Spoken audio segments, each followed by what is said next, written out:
Mesdames, Messieurs, bonsoir et bienvenue. Vous êtes en direct sur Ziana TV, la chaîne au cœur des diasporas. Nous vous présentons ce soir une émission spéciale puisque nous allons revenir sur un sujet. Vous avez dû voir depuis hier sur Ziana TV. Nous sommes avec vous du côté de Brazzaville afin de pouvoir vous montrer ce qui se fait aujourd'hui en termes de production locale et nous allons aborder des questions liées à la sécurité alimentaire. Notre grand reporter Doris Kamozenze est rentré de Brazzaville avec des documents. Vous avez suivi en ce début de soirée une émission spéciale puisque nous avons proposé de découvrir une unité de production et de transformation du moringa et d'autres produits alimentaires au Congo. Il était donc nécessaire que nous puissions ce soir, après ce reportage, vous avez aussi vu en début de journée Papa Omer, donc ce maraîcher du Chafoumou, qui nous montrait à peu près ce qu'il sait faire en termes de production locale. Et aujourd'hui, nous allons donc échanger avec vous ce soir autour de cette question production locale et sécurité alimentaire au Congo-Brazzaville. On ne va pas revenir sur les fondamentaux, nous n'allons pas revenir sur tout ce qu'on sait et tout ce qu'on peut imaginer, mais nous avons ce soir fait appel à des hommes et surtout à une femme, puisque c'est elle qui est rentrée du Congo avec ce document que vous avez pu voir ce soir, et ces hommes qui, eux, portent aujourd'hui des projets au Congo-Brazzaville sur cette question liée à l'agrobusiness tel qu'on le dit aujourd'hui. Vous avez donc compris, mesdames, messieurs, mes invités sont ce soir des hommes qui peuvent et qui savent, qui peuvent parler et qui savent ce qu'ils vont dire à propos de cette production locale et des questions alimentaires. Donc, je vais déjà vous présenter mes invités tels que vous les voyez. Doriska Mozienze, bonsoir. Bonsoir, Sir Makoso. Doriska, vous êtes donc grand reporter à Ziana TV. Vous êtes aussi sur le plan professionnel, spécialiste de l'audit hygiène sur les questions donc alimentaires. Et c'est vous qui êtes rentré de Brazzaville avec ce document. On reviendra tout à l'heure après cette présentation que vous nous disiez à peu près dans quel état d'esprit ce document a été réalisé puisqu'il a été diffusé ce soir. À vos côtés, Monsieur Talian Diembo, bonsoir. Bonsoir, c'est Makoso. Talent Diembo, vous portez aujourd'hui un projet important au Congo qui s'appelle donc l'Hello Food. Vous travaillez sur la transformation des produits alimentaires et vous ciblez aujourd'hui non seulement les grands, mais surtout les petits. Ça, c'est une innovation puisque vous proposez en fait tout ce qui est alimentation ou aliments infantiles. À vos côtés, donc, Priva Loubaki, bonsoir. Bonsoir, c'est Makoso.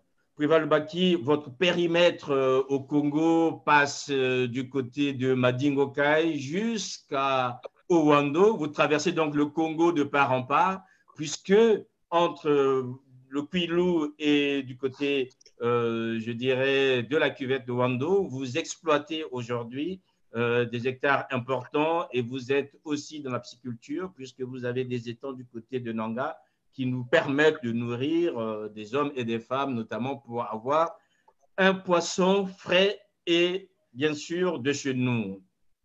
À vos côtés, donc, Talia Lemabounti, bonsoir. Bonsoir, Sir. Talia, vous êtes donc référent Zana TV en Italie. Vous allez aussi donc nous permettre de bénéficier de vos lumières sur ces questions liées à l'agroalimentation. Alors, messieurs, on va d'abord commencer par une dame, puisqu'on a la chance d'avoir une dame ce soir, et c'est elle qui nous permet d'être autour de ces questions. Doriska, vous êtes rentré de Brazzaville il y a bientôt un mois, où vous avez tourné donc ces documents qu'on a pu voir ce soir sur Ziana TV. Déjà, dites-nous dans quel état d'esprit ça s'est passé, puisque vous avez rencontré plusieurs acteurs de l'agroalimentaire congolais aujourd'hui, notamment ceux qui sont de la transformation. Comment déjà s'est passé ce tournage, Doriska? Alors, ce tournage était assez imprévu. Faut se dire, je suis partie en vacances, c'était assez inattendu. Et finalement, sur place, j'ai été interpellée. En fait, il y a plusieurs compatriotes aujourd'hui qui sont lancés dans la transformation. Donc, on voit ça et là des choses qui se font. Par exemple, le foufou, il y a plusieurs packaging aujourd'hui de foufou. On a une diversité de produits. On a de l'oseille qui est maintenant emballée. On a du piment avec des super packaging. Donc, le Congolais innove. Il innove, je ne dirais pas qu'on est vraiment dans l'agro-business pur et dur, on est plutôt dans l'agro-challenge, parce que c'est un challenge. Et derrière, on se rend compte qu'il y a un vide. En fait, moi, aujourd'hui, par rapport à mon métier, je me rends compte que tous ces produits, la plupart, je dirais 99% de ces produits sont non conformes. Donc, l'esprit, c'était vraiment, je me suis laissé guider. Et c'est vrai qu'à Télé Congo, aujourd'hui, je vais remercier Télé Congo et Radio Congo qui m'ont invité. Ils voulaient réaliser un reportage parce qu'aujourd'hui, la sécurité alimentaire, on n'en parle pas. Et c'est grâce à Télé Congo qui a pu me retrouver en fait le contact de Madame Ombe qui nous a permis d'aller visiter son entreprise. En fait, c'est la seule à Brazzaville qui a une unité de transformation qu'on peut aller visiter. Les autres essaient de faire des choses à la maison où ça et là, on n'a vraiment pas un endroit fixe où on peut aller voir des producteurs. Voilà. En dehors de ces grandes unités de transformation, vous avez aussi rencontré d'autres acteurs de Risca. Alors, ce qu'il faut souligner, c'est qu'il y a une très grande dynamique au niveau de Point Noir. Point Noir, ils ont compris que pour avancer, il fallait qu'ils soient ensemble. Donc, ils se retrouvent ensemble. Il y a des points de vente où, voilà, certains produits, notamment Agri Luango, qui se trouve à Luangili, il y a une boutique où la plupart des acteurs de la transformation présentaient. Donc, les compatriotes sont en train d'être sensibilisés sur ce qui se fait. Il y en a qui découvrent, en fait. C'est grâce à ce reportage qu'ils venaient découvrir, par exemple, il y avait de la farine de banane qui est en train de se faire à Pointe-Noire. Il y a de la farine d'igname. Aujourd'hui, on peut, par exemple, consommer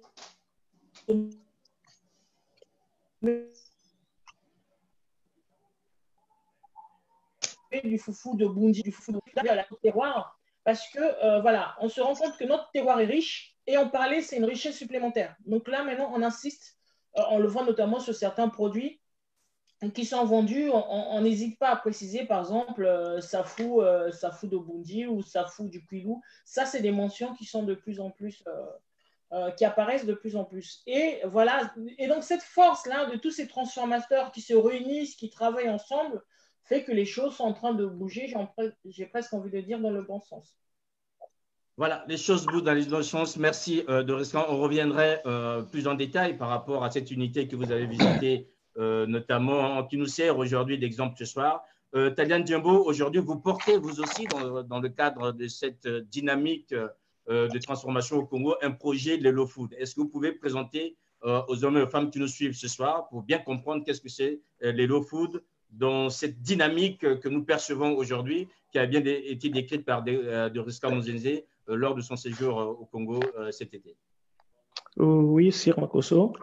Donc là, actuellement, je suis le porteur de ce projet Lelo Food, qui est une entreprise en fait de transformation locale des produits au niveau du Congo.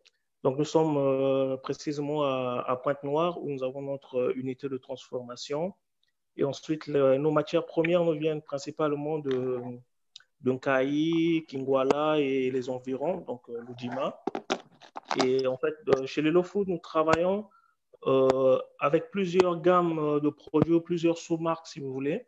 Il y a l'alimentation pour enfants, donc qui est la gamme Petit Lelo, où on va faire des bouillies pour des enfants de 6 mois à 3 ans. Également des petits pots, des compotes pour les enfants. Et en parallèle, on a aussi d'autres marques que je ne pourrais pas nommer ce soir pour des raisons de confidentialité, qui plutôt est orienté vers la ménagère. Donc, on a tout ce qui est épices. On travaille également, par exemple, pour la transformation du manioc, donc avec le foufou, qui aujourd'hui, il y a plusieurs déjà qui se sont lancés sur le marché. Et donc, nous aussi, nous apportons notre innovation dans la matière. Voilà, on a bien compris que l'Hello Food aujourd'hui cible non seulement les grands, mais aussi les petits. On reviendra avec vous, notamment sur les exigences, puisqu'on sait que l'alimentation des enfants demande, je dirais, une expertise assez particulière. Alors, avec vous, Monsieur Priva Loubaki, déjà, vous aussi aujourd'hui, je disais tout à l'heure que votre périmètre de circulation passe du Congo, du sud vers le nord. Vous traversez quasiment le Congo par rapport au projet que vous portez aujourd'hui, Priva Loubaki. Oui, c'est Marcoso, bonjour. Le projet s'appelle Colia. C'est un projet né en 2017. Alors, à l'origine du projet, le but, c'était d'inonder le marché congolais des produits congolais. l'idée est partie dans un voyage où je traversais tout le Congo.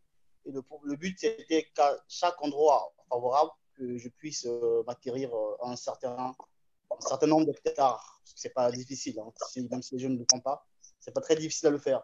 Donc, je suis parti de Nzassi à Owando, un peu plus loin vers Makwa.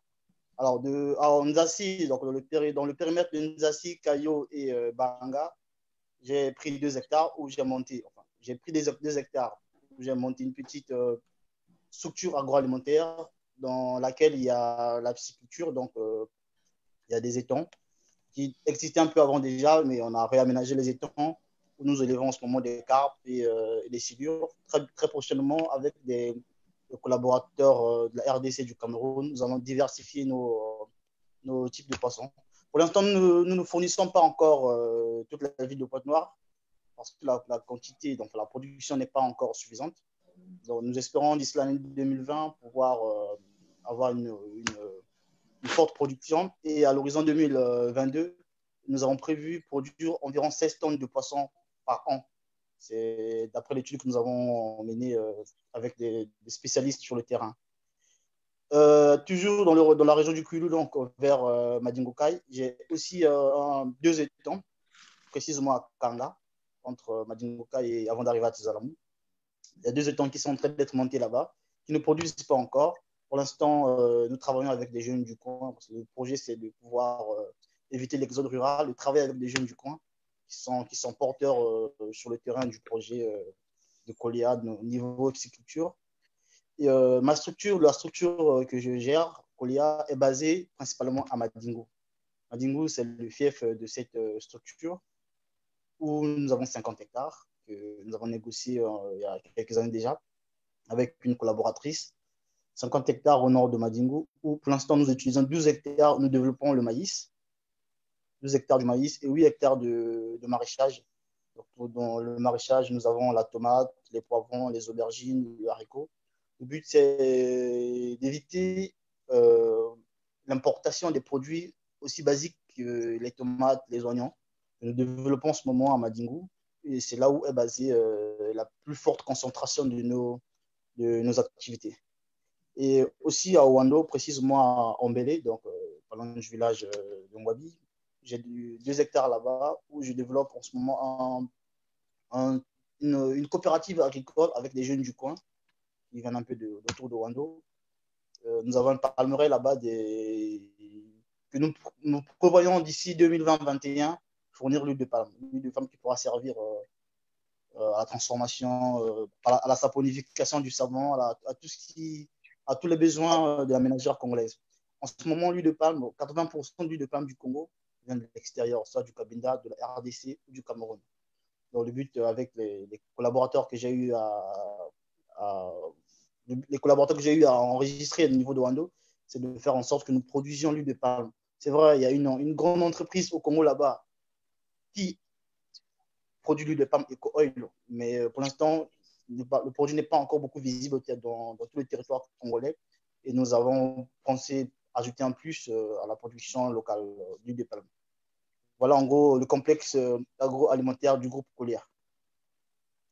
Voilà, on a bien compris. Kolia qui signifie, je dirais en lingala, manger, hein, c'est ça? Oui, voilà. Voilà, c'était aussi simple que ça. Donc, tous les Congolais ont bien compris. Alors, Talal Mabouiti, vous êtes donc le référent Ziana TV en Italie. Est-ce que vous êtes surpris, en fait, je dirais, de cette dynamique qui a été décrite par Doriska Muzenzi et aussi de voir devant vous des Congolais qui sont dans le concret par rapport à la thématique que nous abordons ce soir?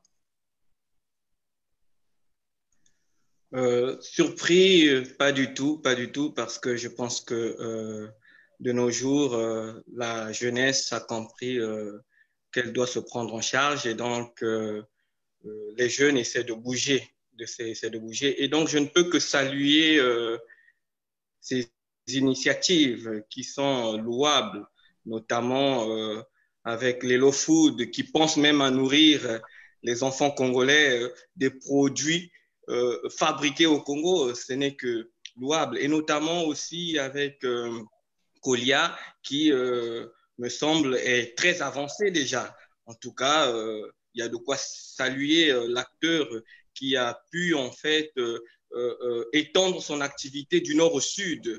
Voilà, et ça, c'est une très bonne chose. Et notamment avec la diversification. Donc, il ne se limite pas seulement aux produits agricoles, mais il y a aussi des produits halieutiques qui sont concernés et aussi l'élevage, si j'ai bien compris. Et donc, on ne peut que saluer ce dynamisme qu'il y a. Récemment, il y a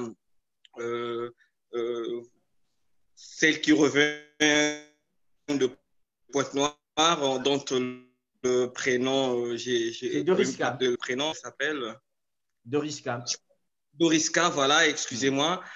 Voilà, Doriska parlait par exemple, maintenant il y a la farine de banane qui se fait à Pointe-Noire. Donc voilà que moi je place ça dans le cadre de l'innovation aussi. Et c'est une bonne chose que l'on puisse diversifier, que l'on puisse innover, que l'on essaie de trouver d'autres nids pour essayer un peu de faire bouger les choses dans tout ce qui concerne l'alimentation. Et alors, allez-y, Talia, terminez. Oui, donc comme je disais tantôt, il est toujours mieux de consommer local parce que l'avantage de consommer local, c'est que vous connaissez l'origine du produit et aussi vous faites tourner votre économie locale. Donc, c'est tout ce que je puis dire. Voilà, connaître l'origine, faire tourner l'économie, on voit là ce qui peut créer de la valeur. Doris Kamzenzé, qu'est-ce qui explique aujourd'hui, essayer de nous donner des éléments qui fassent en sorte que les Congolais soient dans cette démarche et que cette dynamique puisse prendre. On voit aujourd'hui la diaspora qui elle-même s'implique sur cet aspect. On voit très bien qu'il y a une volonté, les hommes et les femmes s'impliquent, et pourtant, il y a toujours un hic de risque. Il y a quelque chose qui manque concrètement. Alors, il manque plein de choses pour que la mayonnaise puisse prendre. Aujourd'hui, ce que j'ai envie de dire, c'est qu'il y a déjà un retour d'expérience. Là, on a les profils de Taliane et de Priva. Ce sont des jeunes de la diaspora qui sont en train de rentrer et qui font des choses. Et ça, c'est quelque chose d'important. On est dans le concret. On n'est plus dans quelque chose de fictif, d'un rêve. Là, c'est vraiment le concret. Le Congolais aujourd'hui voyage. Le Congolais voyage énormément. Il y en a qui vont à Dubaï, qui viennent en France, qui partent aux États-Unis. Et donc, on se rend compte que partout où on va attraper un paquet de chips, on va goûter une saveur asiatique. Et on se rend compte que tout ce qu'on consomme à gauche et à droite vient d'ici et d'ailleurs. Par contre, on a du mal à consommer nos produits une fois qu'on sort du Congo. Et aujourd'hui, se dire pour que ce produit soit consommé en Chine, il faut d'abord qu'il soit produit chez nous. Et donc, on s'est rendu compte que aller au marché tous les jours, consommer à midi et le soir, ça ne suffit plus. On veut quelque chose qu'on va consommer tout au long de l'année. C'est le cas de tous ceux qui sont lancés dans la transformation. On veut par exemple du tartare de safou tout au long de l'année. Donc, le Congolais veut quelque chose qui soit reconnu parce que j'ai parlé tout à l'heure de la valorisation de notre terroir et on est vraiment dans cette démarche-là, de se dire qu'il n'y a pas que le pétrole. Aujourd'hui, le Congo s'est lancé dans le pétrole et on s'est rendu compte que le pétrole a montré ses limites. Aujourd'hui, on a une terre qui est riche, on est dans un pays tropical et on se rend compte qu'on a une richesse qui est apportée. Chaque Congolais a cette richesse dans son petit carré de jardin, dans son petit lopin de terre. On peut produire quelque chose. Le grand hic, c'est comment conserver, comment garder longtemps, comment pouvoir le consommer dans la durée. C'est cette problématique-là qui est levée. Mais ce qu'il faut savoir, c'est que le Congolais vient de se réveiller. Moi, c'est pour ça que j'étais agréablement surprise et j'ai parlé, voilà, c'est vraiment une innovation. Il se lance, voilà, il y a la journaliste Peggy aussi qui fait quelque chose, elle produit des choses hein, dans la maison Agri Luango, qui est là, Sourire Bio à Luandjili. Vous allez trouver énormément de produits qui sont faits. Mais voilà, il reste l'aspect réglementaire, le législateur n'a pas statué, donc ça part dans tous les sens. On n'a pas les règles réglementaires d'étiquetage, on n'a pas la traçabilité, on a les durées de vie qui ne sont pas validées, on n'a pas d'analyse microbactériologique, on va produire une DLC d'un an, mais ça n'a pas été vérifié. Il n'y a pas de tests de vieillissement qui sont faits ou des tests organoleptiques, là ça va vraiment du côté technique. On a vu par exemple pour le moringa, ils font aussi de l'haricot préparé en boîte, conservé avec de l'acide citrique, c'est-à-dire avec du citron. Aujourd'hui, l'haricot conservé dans du citron? C'est la question que je posais à la dame avec laquelle on a fait l'interview. Anne Mavungu. Voilà, avec Madame Mavungu, c'est de se rendre compte, est-ce que vous avez réalisé des tests organoleptiques? C'est bien, on a testé un produit, on veut le commercialiser, mais est-ce qu'on l'a goûté? Parce qu'en rajoutant l'acide citrique, on perd le côté gustatif du produit. Donc, il y a ces étapes-là. Et pareil, ça vaut aussi, il y a des produits, des jus de fruits qui sont faits, il y a beaucoup de jus, j'ai goûté à gauche, à droite. Certains ne sont pas pasteurisés. Donc, ça représente aussi un risque pour la santé du consommateur. Certains nous disent, oui, on pasteurise, mais est-ce que vous avez des preuves de ce que vous dites? Aujourd'hui, on est surtout dans les preuves. Il faut savoir qu'aujourd'hui, nous, on travaille en France en tant qu'acteur de la sécurité alimentaire. On travaille avec le règlement INCO qui date de 2014, en fait, qui nous met des normes, qui nous a mis un cadre de travail avec lequel on travaille avec différents opérateurs. Et actuellement, au Congo, on n'a pas de cadre, donc ça va un peu dans tous les sens. Aujourd'hui, on appelle aussi au pouvoir public de se dire qu'il faudra statuer très vite parce que tous ces produits représentent aussi un risque. Il y a un danger qui est potentiel pour la santé du consommateur parce qu'on a des problèmes de fermentation. Si les analyses microbactériologiques ne sont pas bonnes, notamment sur la listeria et la salmonelle est à l'origine de la fièvre typhoïde. Donc, on a des gros foyers de fièvre typhoïde au Congo. Et donc, tous ces foyers-là doivent être contrôlés pour que derrière, le produit soit en mesure d'être bon, je dirais, pour le consommateur. Donc, le Congolais, il y va, mais il lui manque la réglementation, il nous manque un cadre pour pouvoir travailler.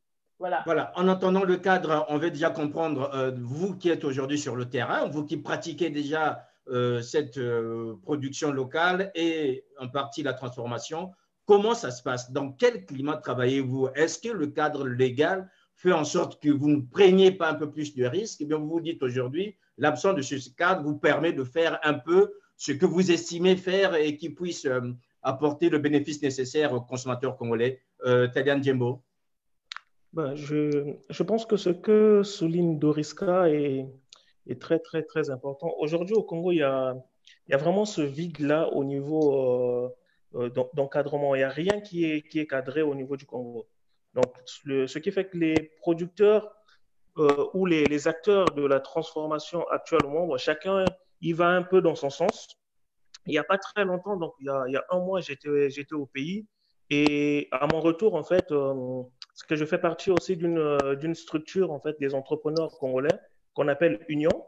Et au sein de l'Union, donc on a un petit comité qui s'est mis en place pour réfléchir sur comment faire pour mettre en place un cahier des charges au niveau déjà de l'Union, hein, pour respecter le minimum des normes qui existent au niveau de l'agroalimentaire. Parce que aujourd'hui, le secteur, il est porteur. Il est vraiment porteur, je peux le dire, mais on peut très vite aller dans des dégâts sanitaires. Voilà, exactement, ouais. Et dans des dérives. Donc, c'est pourquoi il faut déjà, nous, déjà qui sont acteurs sur le marché, essayer de mettre un cadre. Mais ça ne peut pas suffire. Il faut que l'État aussi puisse mettre en place des choses. J'ai essayé de contacter le ministère, par exemple, de la Santé pour le cas de l'Hello Food, donc la partie infantile, parce que sachant que les normes sont vraiment élevées au niveau européen. Donc, j'ai demandé au niveau du Congo pour me rapprocher du ministère de la Santé. Ils m'ont renvoyé au ministère de l'Agriculture, qui m'a renvoyé au ministère de la Santé. Donc, en gros, on ne sait pas en fait quel est le cadre légal. Donc, en essayant un peu de chercher, on est obligé de prendre nos normes au niveau européen et essayer au moins de transférer un minimum de ce que nous avons ici là en termes de normalisation. Voilà, s'adapter aux normes européennes. Priva Lubaki, comment ça se passe? Dans quel climat produisez-vous aujourd'hui déjà dans ce que vous faites? Alors, moi, pour l'instant, nous ne sommes pas encore entrés dans la transformation, nous sommes dans la production. Nos produits, on les produit comme toutes les femmes, comme tous les agriculteurs du Congo. Nous sommes en grande partie basés à Madingo en ce moment. Nous produisons, donc, je venais de dire, le maïs et plusieurs produits de maraîchage. On s'est rendu compte qu'avant d'attaquer le secteur, on va dire un peu, avant d'attaquer le Congolais moyen, nous avons pensé à attaquer le Congolais, on pourrait dire à basse échelle. Donc, nous sommes rapprochés des grossistes des marchés, nous sommes rapprochés des mamans qui vont dans les marchés, que ce soit à Brazzaville, à Pointe-Noire ou même à Ouando, pour leur proposer nos produits. Parce que ces mamans, parfois, ont du mal à trouver leurs produits. Donc, nous nous sommes rapprochés de ces mamans pour leur fournir du produit. Nous produisons de façon un peu, pour l'instant, pas très mécanisée. Donc, on a des petites machines qu'on a fait venir de RDC. On a des petites machines que nous avons pu louer à côté de Madingo, parce qu'il y a des structures à côté de Madingo ou dans la Bouenza qui louent des tracteurs que nous produisons. Pour l'instant, la petite quantité que nous avons, qui n'est pas encore industrielle, nous la distribuons très vite. Et au Congo, il y a un fort besoin. Donc, tout de suite, quand nous avons une récolte, elle est très vite écoulée, soit à Brazzaville, à Pointe-Noire ou à Ouando. Donc, le climat est plutôt bon. Nous faisons travailler des jeunes. Nous essayons de prendre les jeunes dans les localités où nous travaillons. À Madingo, nous avons 17 jeunes qui travaillent de façon saisonnière. Là, par exemple, pour la saison qui va commencer en octobre, fin octobre, nous avons recruté encore 7 jeunes plus les 17 que nous avions avant dans 24, qui vont gérer toute la partie préparation des sols, le repiquage, du souchage. Et à partir du mois de janvier, nous allons lancer la 3e campagne de maïs. Nous espérons cette fois-ci ne pas avoir des problèmes de fortes pluies qu'il y a eu l'année dernière au mois de décembre, janvier, pour pouvoir répondre un tout petit peu à la demande du marché congolais. Il faut savoir qu'en ce moment, dans tous les secteurs de l'agroalimentaire, la demande est tellement énorme que les petits producteurs que nous sommes, parce que pour moi, avoir 50 hectares pour un pays de 5 millions d'habitants qu'est le Congo, c'est vraiment rien. Et surtout que les 50 hectares ne sont pas tous utilisés, dont nous utilisons 12 hectares. Donc, pour l'instant, nous produisons avec les moyens que nous avons. Nous n'avons pas je suis le porteur du projet. Autour de moi, j'ai une petite équipe. Nous faisons avec nos propres moyens, nous produisons et nous distribuons pour l'instant dans les marchés à des grossistes. De façon à ce que la ménagère congolaise ne manque pas ce dont elle pourrait avoir besoin. Voilà, satisfaire les besoins. Talal Bemagouti, vous voulez compléter quelque chose par rapport à ça? Non, mais je crois que l'intervenant a été clair. Donc, à ce sujet-là, non. Pour le moment, non. Merci. Voilà, on a bien compris. Si vous arrivez à produire juste pour vous, Prival Loubaki, est-ce que l'absence de cadre vous pose un problème ou bien vous vous dites, vous vous conformez à la réalité locale, vous vous adaptez et vous faites ce que vous pouvez faire afin de satisfaire la ménagère congolaise puisque c'est votre préoccupation? Le cadre légal, pour l'instant, nous n'y pensons pas encore puisque nous ne sommes pas dans la transformation. Pour l'instant, nous nous fondons dans la masse. En fait. Quand on arrive par exemple au marché, à Pointe-Noire, il y a 3 grands marchés qui distribuent, soit le marché de l'avenue Tister, le marché de Oui ou le marché de Fontchéché. À Brazzaville, c'est le marché de Talangay, le marché de Matour et Total. Quand nous arrivons dans ces marchés, quand nous avons un camion rempli de tomates, on n'a pas besoin d'avoir un cadre légal ou un cadre juridique, une législation en particulier pour aller vers les mamans qui nous ont consigné déjà avant. Dès que le véhicule arrive, par exemple, à Total, rempli de tomates ou une tonne de tomates ou 50 caisses de tomates, tout de suite, le produit est écoulé et on peut repartir à Madingo. C'est la même chose que nous avons quand on rentre à Pointe-Noire. Dès que nous dépassons le péage, ce sont ces mamans-là qu'on appelle entre parenthèses Biaoula, un truc comme ça, ils ont un terme particulier. Ce sont ces mamans qui viennent vers nous pour solliciter le produit parce que ce sont des mamans parfois qui font 2 semaines, 3 semaines sans avoir le produit à vendre. Donc, quand elles voient un camion rempli de produits qui viennent de l'intérieur du pays, elles s'agrippent dessus. Tout le monde, toutes les femmes chacune veut avoir sa marchandise pour pouvoir commercialiser. Donc, pour l'instant, nous ne pensons pas encore au cadre légal, toute la législation. Peut-être que nous laissons cette partie à ceux qui transforment déjà comme les low food. Nous laissons cette charge à Doriska Mzenze qui est professionnel, qui s'y connaît très très bien dans ce cadre. Et s'il faut que nous apportions notre contribution en termes d'idées pour pouvoir créer un cadre légal, nous sommes très, très d'accord pour ça. Mais pour l'instant, dans la production et la distribution, nous n'y pensons pas encore. Ok, en attendant que vous puissiez y arriver, Doriska Mzenze, aujourd'hui, pourquoi le législateur ne s'en préoccupe pas? Qu'est-ce qu'il faut faire? Est-ce qu'il faut compter sur la bonne volonté, notamment des producteurs et des transformateurs, ou bien, à un moment donné, il faut bien qu'il y ait ces normes afin qu'on arrive à proposer aux Congolais des produits sains, puisque vous l'avez dit tout à l'heure et on a vu dans votre reportage qu'il y a quand même de gros problèmes en termes de sécurité. Je me rappelle dans l'entretien que vous avez eu avec Anthony Muyungi, vous disiez de Risca qu'aujourd'hui au Congo, peut-être qu'on ne va plus mourir du palu, mais on mourra de ce qu'on mange, puisqu'on voit cette volonté de se nourrir et de nourrir les Congolais peut arriver à des abus et voire même parfois à des choses qui peuvent être catastrophiques pour les consommateurs. Alors, il y a une chose, c'est que la volonté des producteurs ou des petites initiatives ne suffit plus. Il faut que l'État s'empare de la situation de la sécurité sanitaire du Congo, parce que la situation est alarmante. Je vais vous donner un exemple. Actuellement, on vend du jus de gingembre, le tangawis et du bissap dans des bouteilles en plastique. Ces bouteilles en plastique sont ramassées à gauche et à droite dans toutes les villes du Congo. Donc, Madame Landa qui veut faire son tangawis va ramasser les bouteilles, va aller dans les supermarchés, attendre ceux qui boivent l'eau qui vont balancer. Ils vont récupérer ces bouteilles. Ils vont ramener chez eux, ils vont laver avec du savon et ils vont mettre du jus de gingembre dedans. Le seul souci, c'est qu'eux, ils lavent, ils ne désinfectent pas. Les bouteilles ne sont pas pasteurisées. Et qu'est-ce qui se passe? C'est qu'au CHU, on a une recrudescence du nombre de personnes qui sont atteintes de tuberculose. Et jusqu'à présent, l'État ne s'empare pas de la situation. Deuxièmement, on a tous les produits surgelés. Vous allez voir sur les marchés, les cuisses de poulet, les poissons sont vendus à température ambiante. Alors, nous, avec le règlement INCO, ce n'est pas possible. Donc, les mouches, la décongélation à température ambiante, tout ça nous rend malades, mais on ne se rend pas compte. Et aujourd'hui, on nous dira, par exemple, nous qui travaillons ici en Europe, les produits, pour qu'ils soient sains, nous devons les cuire à une cuisson de 63 degrés Celsius.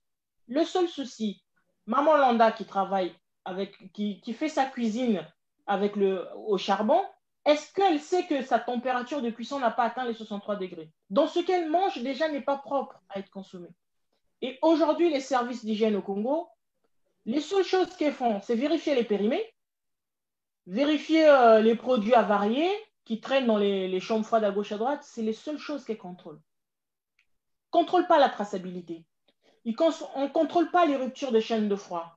L'étiquetage, l'origine des produits, il n'y a rien. Donc, il y a un vide. Aujourd'hui, on ne peut pas continuer à travailler dans ce vide-là. Ce n'est plus possible. Parce que lorsqu'on est en train de voir cette croissance des transformateurs qui sont en pleine innovation, chacun va dans tous les sens, c'est le rôle de l'État de remettre un cadre. Et si l'État ne met pas un cadre, dans quelques années, ça sera plus gérable. Aujourd'hui, on vous dira, allez-y à la morgue de Pointe-Noire, allez-y à la morgue de Brazzaville. On va vous dire, oui, était malade 2 jours, elle est décédée, était malade 3 jours. On va dire au début, c'est le palu. On va dire, voilà, c'est les AVC. Tout le monde est médecin, mais personne ne va sur la piste de ce que l'on mange. Des produits sont-ils désinfectés? Les fruits et légumes, à la limite, ça ne me dérangerait pas.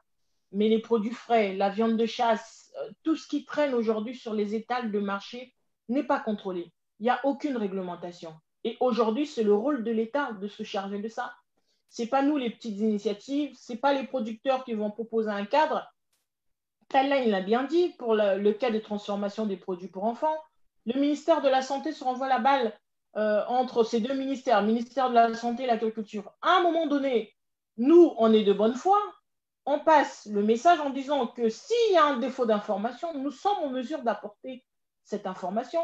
Et pour aller encore plus loin, au-delà des transformateurs, aujourd'hui, nous avons des Libanais avec tous les réseaux Score, Leader Price, qui contrôlent ces structures-là. Nous avons eu le cas de Lactalis, avec le lait infantile contaminé. La procédure de retrait-rappel a été lancée en France ici. Est-ce qu'elle a suivi au Congo? La procédure a été mise en place 2 mois après. Donc, ces produits-là ont été commercialisés.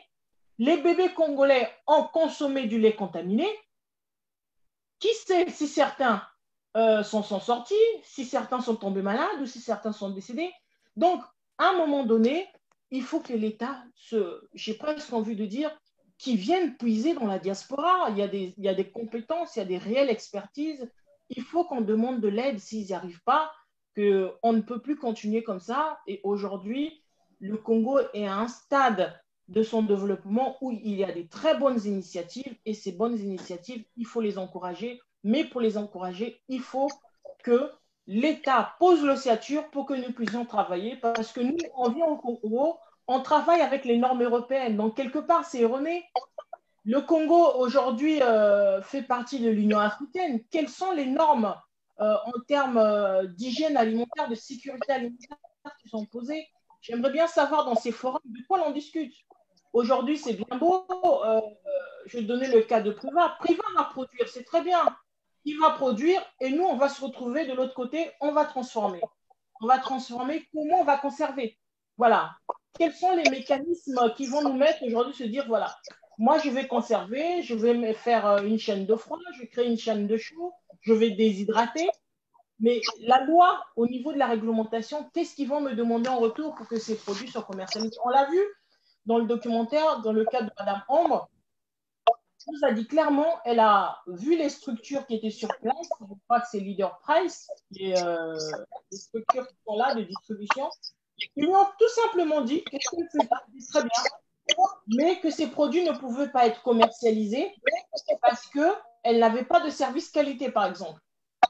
Voilà, ça, ce sont des choses qui ne sont pas difficiles à mettre en place, mais il y a un défaut d'accompagnement. Voilà, on se retrouve aujourd'hui avec une personne qui va produire, mais qui ne saura pas écouler ses produits. Voilà. Et il faut savoir que tous ces produits qui sont non conformes ne dépasseront pas la barrière du Congo parce que le pays voisin à ces normes n'acceptera pas des produits qui viendraient du Congo sans normes réglementaires d'hygiène de base. Voilà, tu voulais compléter quelque chose, peut-être Talian Djembo ou encore Priva Lubaki? Oui, j'aimerais souligner aussi que ce que dit Doriska est très, très, très fondamental. L'État a son rôle à jouer. Mais en attendant que l'État puisse agir, je pense que les producteurs aussi doivent prendre conscience parce que aujourd'hui, lorsqu'on crée une entreprise, on crée une marque, l'objectif derrière, ce n'est pas forcément d'avoir la rentabilité tout de suite. Il y a l'image de la marque à construire. Et dans l'image de la marque, il faut se poser des questions. Demain, si un client puisse acheter un produit et qu'il a des soucis avec ce produit, est-ce que la personne va reprendre l'expérience une deuxième fois? Donc, nous, par exemple, au niveau de l'Elo Food, ce sont des questions qu'on se pose. Peut-être que tout le monde ne se pose pas les mêmes questions. Aujourd'hui, avant que nous puissions commercialiser notre bouillie pour enfants, par exemple, aujourd'hui, le produit il est prêt, tout est fait. Mais on attend encore des résultats qu'on a envoyés au niveau du laboratoire SGS. Donc, pour nous qui avons cette chance-là d'être au niveau européen, donc je travaille avec SGS qui fait des analyses nutritionnelles, des analyses bactériologiques sur les produits. Et tant qu'on n'a pas les résultats, on ne peut pas se permettre de commercialiser parce que là, on touche à une couche de la population qui est très fragile. Donc, il y a des petites initiatives que les producteurs locaux peuvent faire en se basant, par exemple, sur tout ce que dit l'OMS, sur les normes au niveau de l'OMS. Et ça va permettre de mettre déjà une petite structure en attendant que l'État puisse vraiment faire face à ces défis que nous avons actuellement. Alors, si l'État fait défaut et qu'il faut compter sur des initiatives individuelles par les transformateurs, est-ce que le consommateur de Doriska Muzenze, Priva Lubaki ou encore Talian Lubemba ne peut pas prendre la main? Est-ce que le consommateur congolais aujourd'hui a la possibilité de prendre la main? Priva Lubaki. Oui, pour compléter ce que venait de dire Talian Djembo, moi je pense qu'on doit se le dire. Hein. Pour le Congo, chez nous, l'État est un peu défaillant, pour ne pas dire très défaillant. Je pense que cette question, les professionnels du domaine de l'agriculture ou de l'agroalimentaire devraient la prendre en main, comme ce que fait en ce moment l'Union. Je pense que l'Union s'insère les jeunes entrepreneurs. Ces jeunes entrepreneurs, pour la plupart, sinon pour dire tout le monde est instruit. Je pense que cette question pourrait revenir sur la table de ces jeunes entrepreneurs afin que chacun de ces jeunes apporte une idée faire par exemple ce qu'on appelle les états généraux de l'agroalimentaire, une réunion entre jeunes où chacun apportera ses idées, ses propositions, et créer un document qui pourrait soumettre à l'État. Parce que s'il faut qu'on attende l'État congolais que l'État arrive à fixer un cadre légal ou un cadre juridique ou une législation particulière, on attendra longtemps. On attendra longtemps pour ça.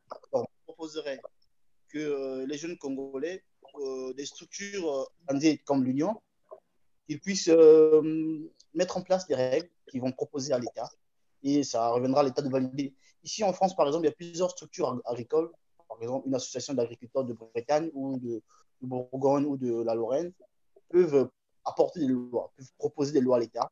Et ces lois peuvent être portées par un parlementaire, par un sénateur. Et ces lois vont arriver à la table de la nation, à la table du Parlement, et peuvent être votées.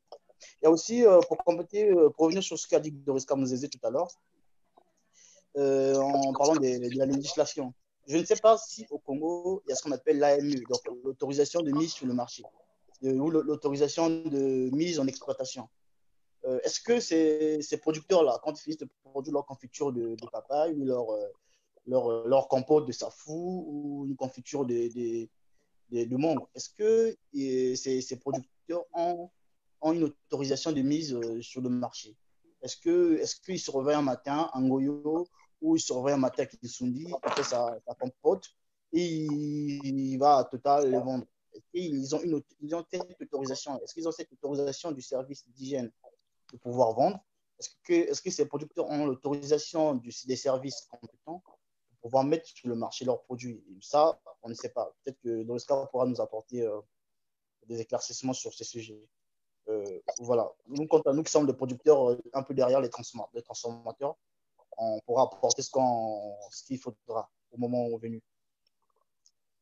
Ok, on va juste, avant que Dorika n'intervienne, on va donner la parole à Tadian Djebo, puisqu'il va nous quitter dans quelques minutes. Juste pour donner un avis par rapport à ce que vient de dire Priva Loubaki, puisqu'il vous interpelle, vous les transformateurs. Est-ce que vous vous réveillez un matin, vous allez faire en votre âme et conscience, ou bien vous avez quand même cette autorisation de mise sur le marché ou l'autorisation d'exploitation? Tadian Djebo. Déjà, pour revenir un peu à ce qu'a dit Priva Loubaki, concernant le petit cadre qui proposait qu'on puisse mettre en place, il faut souligner qu'aujourd'hui, au sein de l'Union, donc l'Union qui, pour nous, est en train de devenir vraiment un label au niveau du Congo, aujourd'hui, si par exemple un producteur veut facilement vendre ses produits au niveau de casinos ou des autres grandes structures qu'il y a au Congo, si le produit est estampillé Union, la personne a la facilité d'y accéder.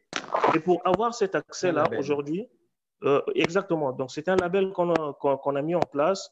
Et aujourd'hui, je travaille principalement avec le président de l'Union sur la mise en place en fait, d'un cahier de charges qui va faire de telle sorte qu'on puisse certifier les gens Union. Et dans ce cahier de charges, il y a des aspects liés à la propriété, par exemple, des locaux, où on transforme la traçabilité des produits jusqu'à l'étiquetage. Au moins le minimum d'informations réglementaires qu'on doit avoir sur les étiquettes.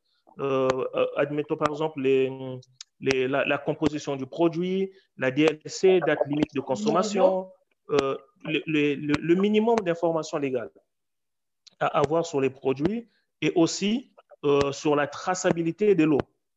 Parce que ça, c'est très important. Aujourd'hui, tu peux consommer un produit et que tu as eu un problème, mais le producteur est incapable de retrouver dans sa chaîne de production, il s'agit de quelle eau. Parce qu'il n'y a pas de traçabilité. Donc aujourd'hui, au sein de l'Union, c'est une réflexion qui est en cours et dont je suis le pilote. On travaille sur ce sujet pour mettre en place notre charte Union qui va permettre déjà de… C'est un départ, hein, il y a un départ à tout. Donc, c'est vraiment le B.A.B.A. que nous allons mettre en place. Ensuite, ce que nous attendons des pouvoirs publics, c'est de soutenir ce genre d'initiative. Voilà, en entendant le soutien, je parlais tout à l'heure, est-ce que finalement, c'est le consommateur qui doit prendre la main? Puisqu'on voit là ces initiatives propres à vous, transformateurs, ou encore à vous qui êtes aujourd'hui actifs dans ce domaine. est-ce que finalement, c'est aux consommateurs de prendre la main pour exiger et à l'État et à vous de mettre en place le minimum nécessaire pour sa sécurité? Je pense que le consommateur il a son rôle en fait, c'est le client final. Donc le client étant roi, le client aujourd'hui doit s'imposer des rigueurs. Aujourd'hui, on voit par exemple en Europe, pour acheter un produit, on vérifie l'étiquette, l'emballage, on vérifie toutes les informations. Donc au niveau du Congo aussi, le client doit être à même de voir si le produit que je consomme, il y a par exemple des dates limites de consommation. Il se peut que le produit est déjà expiré, on ne sait jamais. Donc, il faut que le client aussi, parce qu'il a son rôle à jouer là-dedans. Et il sera un peu l'arbitre, si vous voulez. C'est important ce que dit Eliane, mais le seul souci, c'est qu'on a aujourd'hui des consommateurs qui ont un défaut d'information, qui ne connaissent pas les normes. Donc aujourd'hui, vous allez lui parler de DLC, il va acheter les cuisses de poulet sur une table de marché. Quelle est la preuve? Il va juste vous dire, aujourd'hui au Congo, on dit les congelés sont mauvais. Bon, pourquoi ils sont mauvais? Donc du coup, il y a une bonne partie de... Ces informations, cette donne, ils ne l'ont pas. Après, il y a tout un travail, ça aussi c'est la part du ministère de sensibilisation. De sensibilisation des populations.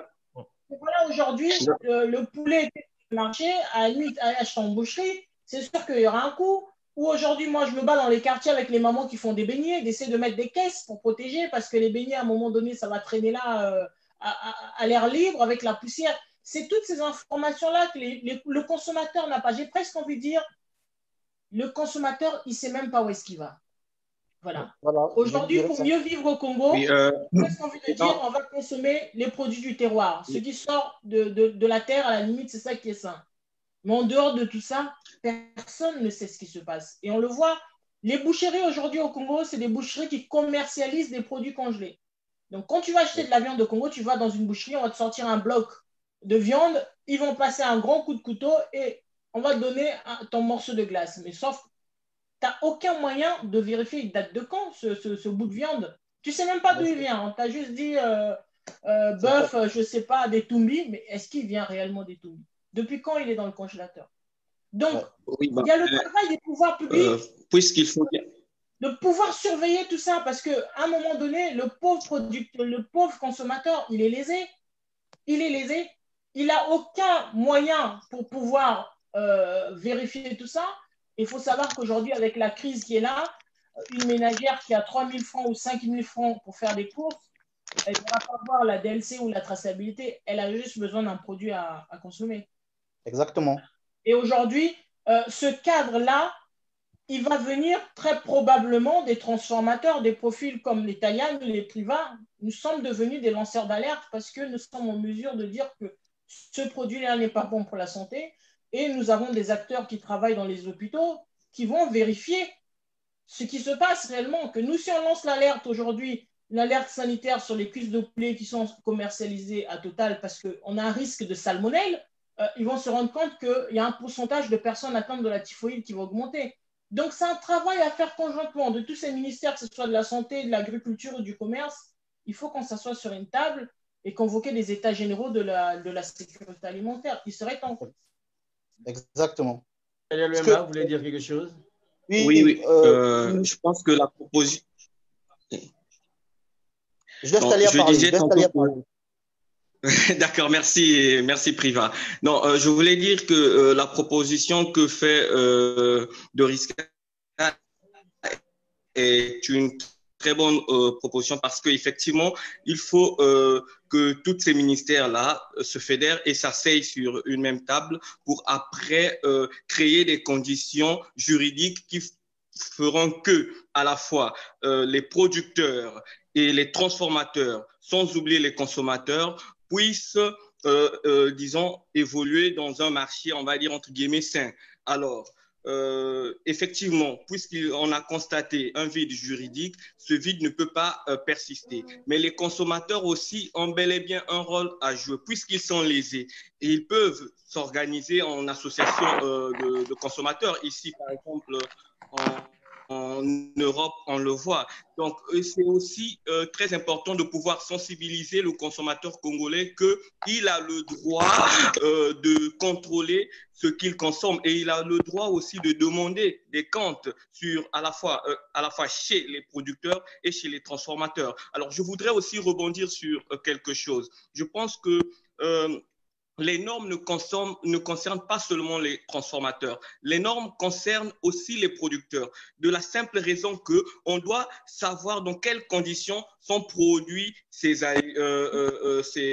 aliments-là.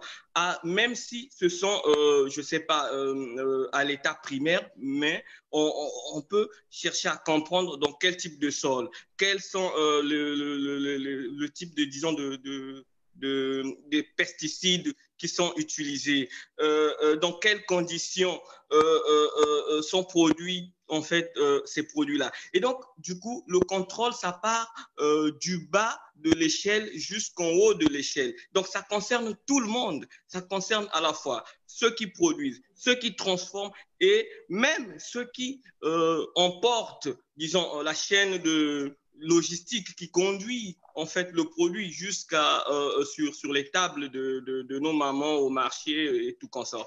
Et donc, ce serait très important de se pencher là-dessus. Et l'initiative donc que soulève Doriska est une bonne chose. Et aujourd'hui, nous sommes en quelque sorte obligés de mettre ces problèmes-là sur la table afin que les choses essaient un peu de bouger du côté du Congo. Puisqu'on a constaté que la législation congolaise est moins regardante sur cette question alimentaire. Merci. Voilà, Priva, vous voulez compléter quelque chose peut-être? Oui, moi je ne suis pas tout à fait d'accord d'attribuer la charge, laisser la charge au consommateur de pouvoir créer une législation. Moi, je suis plutôt d'avis que ce sont les c'est pas ce que j'ai dit. Hein? C'est pas ce que j'ai dit. J'ai pas dit que les consommateurs doivent créer une législation. C'est ce que Cyril Makosso a proposé. C'est ce que Cyril Makosso a proposé. Et moi, Ah, d'accord, ok. Je ne suis pas trop merci. Parce que Talia, quand on parle, ou Doriska et Djembo, quand on parle du consommateur, le consommateur, c'est mon oncle qui ne connaît pas grand-chose en sécurité alimentaire, qui habite à Djambala. Le consommateur, c'est ma tante qui habite à Moyonzi ou ma cousine qui habite à Kindamba. Donc, on ne peut pas demander à ces personnes parfois qui ne sont pas forcément loin à l'école, leur demander c'est quoi la DLC, leur demander c'est quoi, à quel moment un produit n'est plus consommable. Moi, je pense que pour l'instant, vu l'état du pays, nous sommes dans l'ESS, l'économie sociale et solidaire. J'avoue que nous sommes dans un monde capitaliste en ce moment. Tu fais tes affaires, pense à la population, puisqu'on a en face de nous toute une population qui n'a pas forcément un gros bagage intellectuel. Si la charge revient, vu que l'État est un peu défaillant, je reviens sur ça, vu que le consommateur, la maman qui va au marché, n'est pas forcément allé très loin à l'école, la charge revient au producteur de s'asseoir, de créer des lois pour pouvoir les proposer aux autorités et que ces lois soient votées. Je salue les initiatives de l'Union qui s'asseyent au sein de l'Union, qui créent un label comme en France, hein, le label AB, un produit qui sort du label AB, agriculture biologique, on sait que c'est ce label. Donc, c'est aux producteurs de créer une législation, vu que l'État ne l'a pas fait, et nous ne demandons pas aux consommateurs de pouvoir proposer ou d'être l'arbitre. Non, c'est aux consommateurs. Prenez conscience que vous avez en face une population qui n'est pas forcément très instruite. Prenez conscience que vous avez en face dans un pays où les conditions ne sont pas les meilleures. Faisons dans, je suis consommateur, enfin, je suis producteur et consommateur aussi un peu. Faisons dans l'ESS, l'économie sociale et solidaire. On se fait de l'argent, on produit, on aide la population et on informe la population. Ici, par exemple, je vais terminer par là. Quand on achète une télé, il y a 0,50%, 0,50 centimes d'éco-participation. Donc, tout le monde est obligé de participer à l'éco-participation. Donc, 1 euro parfois, 5 euros, 10 euros. Bah, vous aussi, les producteurs, dans vos bénéfices, donc nous, les producteurs, les transformateurs, dans nos bénéfices, mettons de côté un petit budget qui pourra contribuer à l'information, à l'éducation de la population et surtout à une organisation sanitaire au sein de nos structures agroalimentaires dans le pays. C'est en ça que nous pourrons participer au développement agricole du pays en espérant atteindre l'autosuffisance alimentaire. Juste, Mais je ne Sir pense pas Makosso, que la... Allez-y. Allez, ce que j'aimerais aussi signaler, c'est que ce que dit Priva est très fondamental. Le producteur, le transformateur, même si l'État est absent, les deux déjà peuvent s'asseoir pour mettre en place quelque chose. Parce que aujourd'hui, il y a le marché local. Là, on s'intéresse sur le marché local. Mais une fois qu'on veut sortir des frontières du Congo, on est tout de suite confronté à un mur. Et ce mur, c'est si tu n'as pas de certificat phytosanitaire pour exporter, si tu n'es pas au minimum conforme aux lois ou normes européennes pour exporter, ben, tu peux pas. Tu peux pas du tout produire un foufou qui est fabriqué chez nous au Congo, l'emmener en France facilement. Aujourd'hui, on arrive à le faire par des voies. Bah, c'est quelqu'un qui va en vacances, qui ramène 2 paquets, 3 paquets. Mais dans la voie légale, ça ne peut pas pénétrer le marché européen parce qu'il y a l'absence de cette traçabilité, de ces certificats. Donc aujourd'hui, même si les producteurs ne se posent pas la question, je pense que le problème va très vite se poser et on sera en face d'un mur, on sera obligé de se poser ces questions.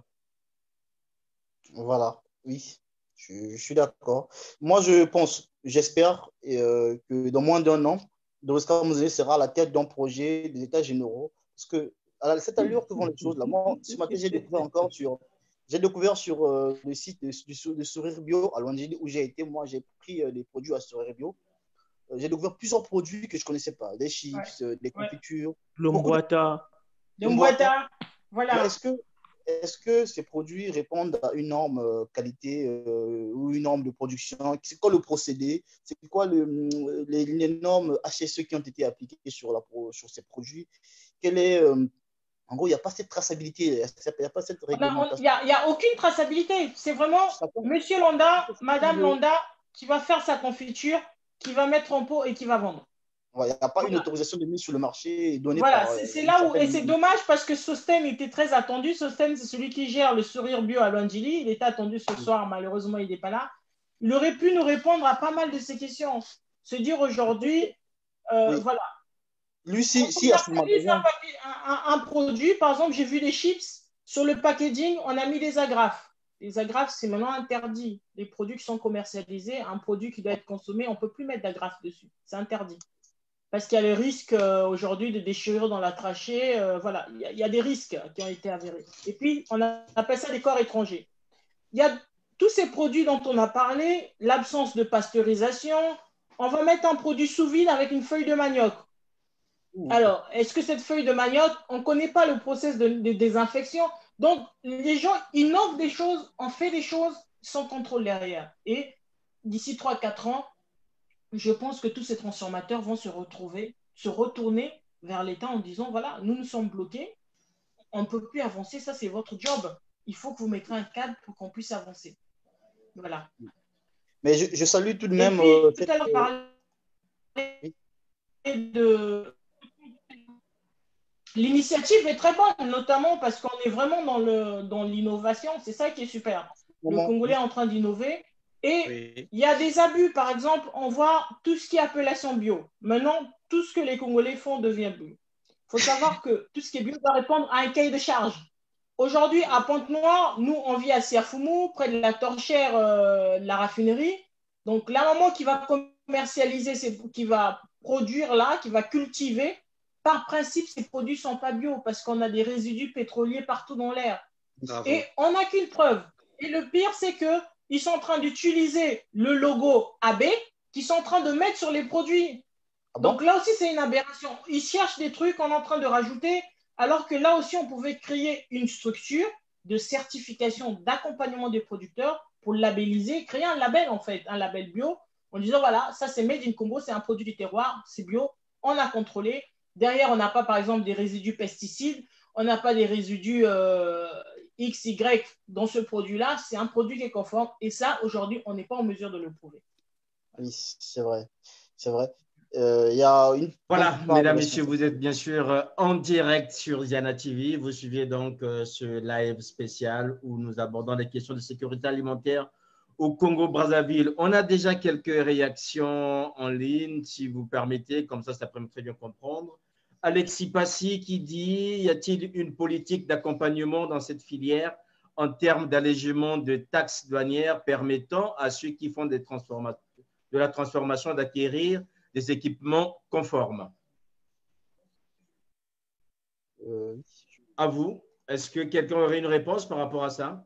Aujourd'hui, tout ce qui est dans le domaine agricole, donc agroalimentaire, il y a des exonérations des taxes. Il suffit que les gens se rapprochent des autorités compétentes en la matière pour pouvoir prendre des informations. Une entreprise agricole aujourd'hui, il y a la fiscalité en fait. Regardez la loi finance. Il y a pas mal d'avantages en fait dans le domaine de la production et de la transformation agricole. Je voulais ajouter sur ça. En ce moment, je pense que les transformateurs au Congo ont un manque d'informations. Ils ne vont pas beaucoup vers l'information. À Pointe-Noire, par exemple, la chambre de commerce, où j'ai été plusieurs fois quand j'étais à Pointe-Noire, il y a ce qu'on appelle l'APNI qui a été créé. Au sein de l'APNI, il y a beaucoup de CGE, des centres de gestion agréés qui sont là-bas, qui accompagnent des jeunes entrepreneurs, des PMI et des TPE, des TPI. Au sein de l'APNI, à l'APNI sont affiliés plusieurs centres de gestion d'agréés. Et ces centres, qui ne coûtent parfois que 25 000, accompagnent les jeunes dans tout ce qui est juridique, en contrôle de gestion, en comptabilité et toutes les autres démarches administratives liées à leurs entreprises. Donc ça, il faudra en informer les jeunes. Ils ne sont pas beaucoup informés. Pour répondre à la question de M. Passy, oui, il y a des structures d'accompagnement qui existent. À Pointe-Noire, il y en a beaucoup au plateau de 15 ans. J'en ai vu 2 au plateau de 15 ans. Il y a eu une structure que j'ai vue à pas loin de Mazala, à Mokondo. Et à Bakongo, je pense qu'il y en a beaucoup aussi. Mais c'est à Pointe-Noire où j'en ai beaucoup croisé. Il y en a à Ngoyo, il y en a à Tchétché, il y en a au sein de la chambre de commerce, il y en a en face de la foire. Ce sont des centres où vous ne payez que 25 000. Ils vous accompagnent dans toutes vos démarches administratives, juridiques, la tenue des comptes. Ils font un peu tout pour vous, ce qu'on appelle des centres de gestion agréés à la chambre de commerce. Bon, les jeunes doivent s'informer.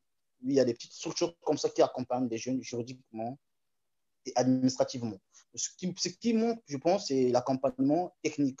Il n'y a pas beaucoup de centres qui accompagnent les jeunes à l'agriculture, qui leur apprennent certaines techniques, comme au Bénin, avec l'Institut Sango, qui forme les jeunes. Il n'y en a pas beaucoup chez nous. Et j'espère très bientôt, quand nous allons rentrer définitivement au Congo, monter ça, pouvoir accompagner les jeunes dans ça. Oui, Doriska Muzenze, on sera bientôt au Congo. Le Congo a besoin de nous. On va apporter cette pierre à l'édifice. Bravo. Voilà. Bravo. Il y a GF du cœur qui dit: le consommateur congolais a tort de ne pas vérifier ce qu'il consomme, car cela relève aussi de sa responsabilité. Si l'Européen est capable de le faire, pourquoi pas l'Africain? Oui. On n'a déjà pas de cadre. Je dirais oui et non, parce qu'il n'y a pas, comme dit Doriska, il n'y a pas de cadre. Et le problème du consommateur congolais, pour ne pas dire africain, parce qu'on ne va pas généraliser, c'est qu'il y a ce manque d'information, il y a ce manque de sensibilisation aussi. Les gens, comme disait Doriska, il a juste envie d'acheter un truc qui coûte moins cher et il ne se soucie pas en fait de la qualité du produit qu'il y a derrière, aussi le produit il est périmé ou pas. Il y en a même qui courent directement vers des produits périmés sans pour autant savoir les risques qui sont liés à cette consommation. Donc il y a vraiment une sensibilisation à mettre en place. Il y a tout un chantier de sensibilisation et pour pousser le consommateur à changer des habitudes de consommation au niveau du Congo. Oui. Oui, mais ces consommateurs peuvent aussi s'organiser en association de consommateurs pour pouvoir aussi, par exemple, discuter avec les producteurs que vous êtes, les transformateurs que vous êtes, afin de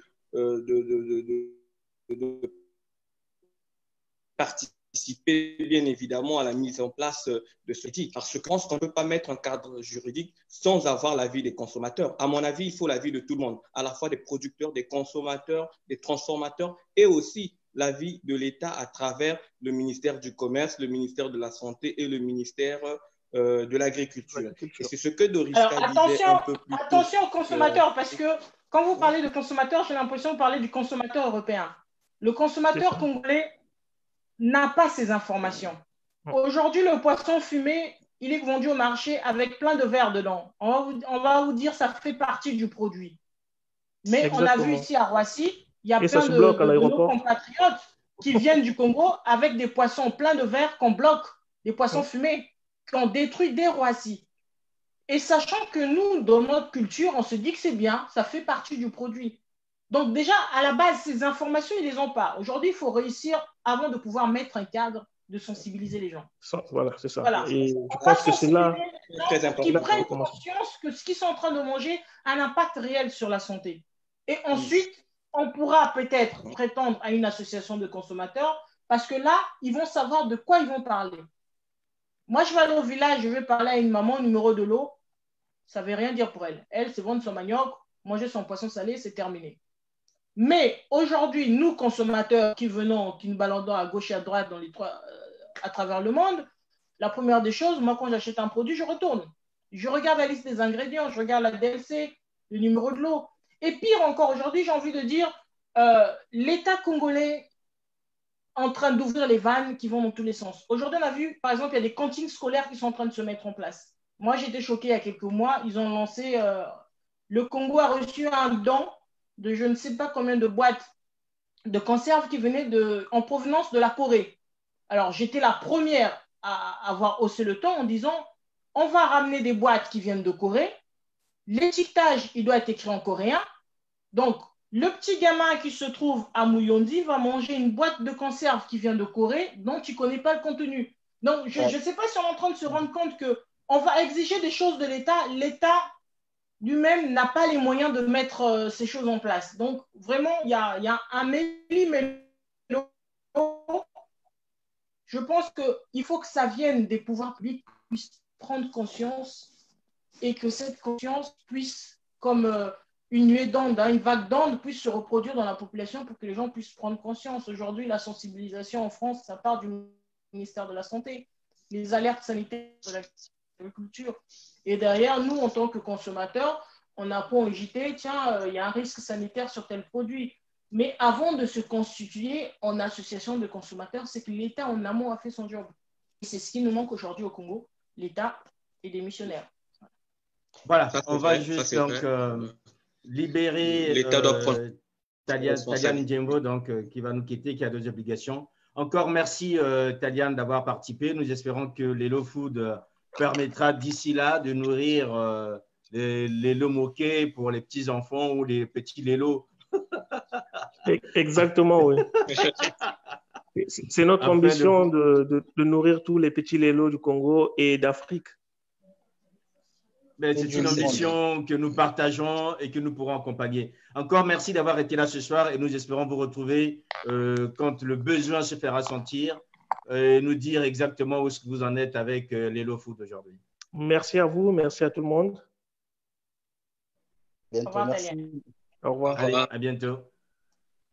Voilà, mesdames, messieurs, donc toujours ici, bien sûr, en direct sur Ziana TV, nous abordons les questions liées à la sécurité alimentaire avec donc nos invités Doriska Muzenze, que vous avez reconnu, grand reporter à Ziana TV, qui est rentré du Congo avec un document qui a été diffusé sur nos supports avec Priva Lubaki, qui lui aujourd'hui traverse le Congo de part en part pour nourrir et accompagner des initiatives. Et donc, notre référent en Italie, M. Talal Luemba Bouiti. Alors, il y a une remarque qui est faite par quelqu'un qui lui-même aussi est de la profession, donc c'est M. Arkad Mbungu, qui dit la chose suivante. Chers amis, votre argumentaire est légitime, mais elle est technocratique et moins pratique. Donc, pas adapté aux consommateurs congolais. On raisonne trop sur l'échelle européenne. Oui, je voulais reprendre je peux répondre à ce frère? Allez-y. On raisonne à l'échelle européenne. Oui, chers compatriotes, il ne faut pas oublier que chez nous, on ne prend pas au sérieux les questions liées à la sécurité alimentaire. Tout à l'heure, Doriska Muzenze a dit, dans les morgues à Pointe-Noire ou à Brazzaville, des corps, il y en a dans tous les sens. Après, on va dire que c'est l'oncle au village qui est à l'origine de ce problème, ou c'est la tante qui n'a pas reçu la dot qui est à l'origine de ce problème. On ne se rend pas compte qu'il y a certains problèmes qui viennent parfois de la sécurité alimentaire. Le fait de manger un poisson pourri avec des choses pas forcément bien, bah, on se dit que dans notre culture, c'est normal. Puisque ce produit, on ne sait pas quelles sont les maladies que pourront apporter ce poisson. Le fait de se nourrir sans contrôler la sécurité alimentaire, le fait de se nourrir avec une cuisse de poulet importée, gardée pendant 3 mois dans une chambre froide quelque part à Dolisie ou à Mosaka, qui est sortie toute la journée au soleil au marché. Le soir, la cuisse de poulet n'a pas été vendue et remise dans le frais. Et demain, ressortie, le carton n'est pas terminé, on remet dans le. Ça peut créer des maladies quand on s'en rend pas compte. On ne contrôle pas la diversité, on ne contrôle pas l'étiquetage en coréen, en chinois ou en vietnamien, ou on sait dans toutes les langues. Oui, mon frère, en raison de technocrate, c'est parce que je pense que la formation que certains ont dû avoir doit jouer son rôle. On doit raisonner technocrate pour créer des lois sur lesquelles vont reposer nos productions, nos transformations. Qui sait si tous les morts qu'il y a au Congo sont liés à la sécurité alimentaire? On ne sait pas. Qui sait si les bébés qui meurent à l'hôpital de Talangai ou à l'hôpital de Vinza, c'est à cause de l'eau qui n'a pas été contrôlée ou à cause des aliments qui n'ont pas été vérifiés ou bien traités. On ne sait pas. Essayons d'aborder cette question de la sécurité alimentaire. Peut-être qu'on pourra diminuer les décès au Congo, les AVC ou tout ce qui arrive en ce moment au Congo. Voilà. Alors, technocratique. Je vais rebondir sur ce que Priva a dit. Voilà, notre cher ami qui a commenté, il nous dit, on parle de manière technocratique. C'est vrai, nous travaillons dans l'Union européenne. Donc ça, c'est notre base. Aujourd'hui, le Congo nous aurait donné un référentiel. On aurait travaillé sur ces référentiels-là. Priva a parlé de quelque chose de très important. Il a parlé de l'eau. Ce qu'il faut savoir aujourd'hui, dans l'industrie agroalimentaire, on parle de l'eau de process. Cette eau est contrôlée. L'eau de la SNDE est contrôlée. On va nous dire oui. Pour un transformateur, le transformateur doit recontrôler cette eau pour être sûr au niveau microbiologique qu'il n'y ait pas de souci. Parce que dans son quartier, peut-être qu'il y a un tuyau d'eau qui est perforé, que la SNDE n'a pas rebouché. Donc, il utilise cette eau pour faire ses fabrications, ses transformations. Et au niveau température, si ce producteur n'est pas en mesure de pasteuriser ou d'avoir une bonne température, il est en train d'écrire des petites bombes à petite échelle. Aujourd'hui, on veut parler qu'on est très technocrate, c'est très bien, mais ce qu'il faut savoir, c'est qu'aujourd'hui, la longévité dans l'espace européen est due aussi à l'alimentation. Donc, on veut parler de l'espérance de vie, il faut qu'on regarde l'alimentation. Vous pouvez en amont vous avaler des tonnes de quinine, de Kinimax, de tout ce que vous voulez, de vermifuge, par exemple, le vermifuge. En France, on ne prend pas de vermifuge. Pourquoi? Parce que les produits qui sont transformés, les produits qui sont fabriqués ici sont contrôlés. Donc, on n'a pas besoin. Mais au Congo, on a besoin de prendre des vermifuges parce que nous avons encore beaucoup de parasites dans l'alimentation. Et aujourd'hui, on est obligé de lancer ces alertes-là. On est obligé d'avoir un discours très technique. Peut-être que certains le comprendraient pas parce que le risque, il est avéré. Voilà, on ne peut pas se permettre de faire de l'à peu près. Là, on va parler de la santé des consommateurs. On va parler en termes de 4 millions de Congolais qui sont potentiellement en danger face à la consommation de leurs produits locaux. Je suis d'accord. Et voilà. Cette charge revient aux personnes qui sont instruites de pouvoir véhiculer l'information de manière très simple à nos proches, à des mamans au marché, organiser des séances d'information dans des grands marchés à travers le pays, pour pouvoir informer ses fournisseurs ou ses grossistes de l'importance de la sécurité alimentaire. Et quand une cuisse de poulet est restée toute la journée décongelée sous le soleil, elle ne doit plus retourner dans une chambre froide pour être recommercialisée demain. Ça, c'est inadmissible, ça ne peut pas se faire. Par exemple, ici, une cuisse de poulet, c'est 2 semaines de maximum de vie. Au bout de 3 semaines, ils doivent la mettre à la poubelle. Chez nous, ça fait déjà, la cuisse reste 4 mois dans un bateau, reste 2 mois dans une chambre froide, reste 3 semaines à la table du vendeur au marché. Parce que la sécurité alimentaire, ce sont des thématiques qu'on doit aborder, peut-être, ou sinon, pour ne pas être très, très sûr, qu'on pourrait éliminer ou diminuer le taux de mortalité à travers le territoire congolais. Voilà. Il y a Jordache Hartmann Bieni qui dit il faut juste voir l'état de nos marchés pour comprendre que la sécurité alimentaire n'est pas une priorité au Congo. Les marchés sont vétustes, la chaîne du froid n'est pas respectée, les denrées périssables telles que les fruits et légumes sont vendus à proximité des poubelles. Ça, c'est notre sujet. Mais oui, il a tout à fait raison. Hein. Mais il a tout à fait raison.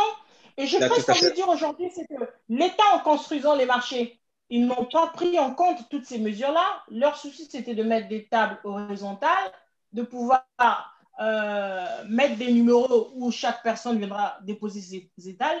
Mais ils n'ont pas réfléchi en se disant, on va mettre ça à température ambiante pour les congeler, est-ce que ça va? Pourquoi ils n'ont pas créé des secteurs dans le marché, des secteurs frais, des secteurs ambiants? Pourquoi aujourd'hui, en fait, il nous manque une expertise dans tout ce qu'on fait. Et c'est ça, on se précipite, on a des beaux marchés avec une belle peinture, de l'éclairage nickel, mais sauf que derrière, ils n'ont pas pensé à la sécurité des produits qui devaient être commercialisés sur les étals. Et c'est pareil, ça c'est un constat, vous allez au marché Total, la maman qui vend le manioc, elle est juste à côté d'un caniveau qui est rempli de détritus. Et l'État, jusqu'aujourd'hui, on n'a pas de solution. Il n'y a aucun bulletin d'information qui va passer au JT ou à Bassango aujourd'hui en disant attention, voilà ce qu'il faut faire.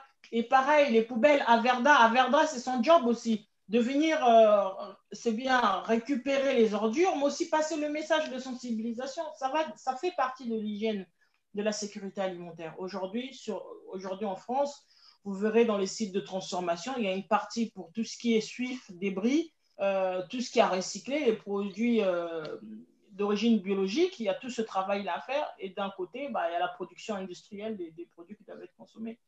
Donc, il y a 2 poids, 2 mesures. Il manque beaucoup de choses. Et là, on va en appeler à l'expertise de tous nos potes. On est nombreux à travailler d'avoir cette expertise. On est nombreux à travailler dans l'agroalimentaire. On est nombreux à travailler dans tout ce qui est recyclage.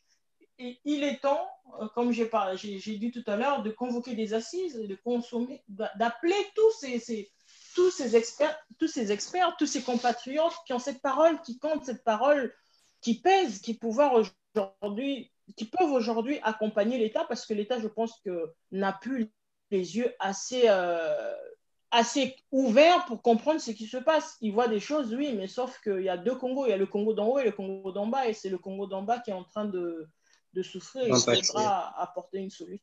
Voilà.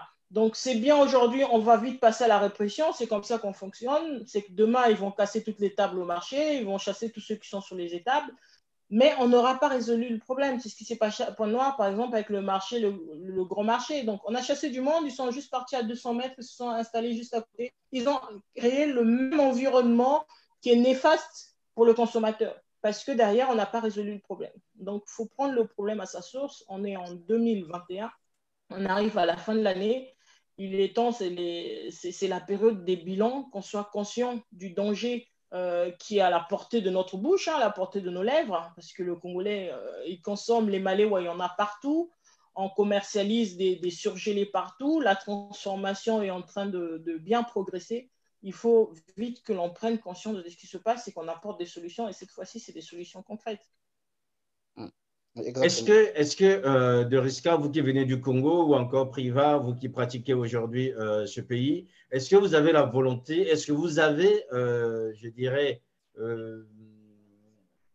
la sensation que les Congolais veulent manger sain? Est-ce qu'ils sont bien conscients qu'il y a une nourriture saine et il y a une nourriture qui ne l'est pas? Ou bien la conjoncture est telle que cette distinction, en fait, n'a pas lieu de citer, sinon c'est un luxe, en fait, de penser manger sain?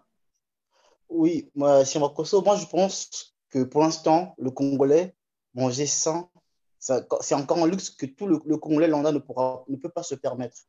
Le Congolais, lui, ce qu'il veut, c'est avoir le produit, avoir son assiette remplie. Pour l'instant, enfin, je ne parle pas de tous les Congolais, je parle des Congolais, la majorité, les 90% des Congolais qui vivent, qui ont du mal à boucler les fins du mois parce que les salaires ne sont pas versés au bon moment.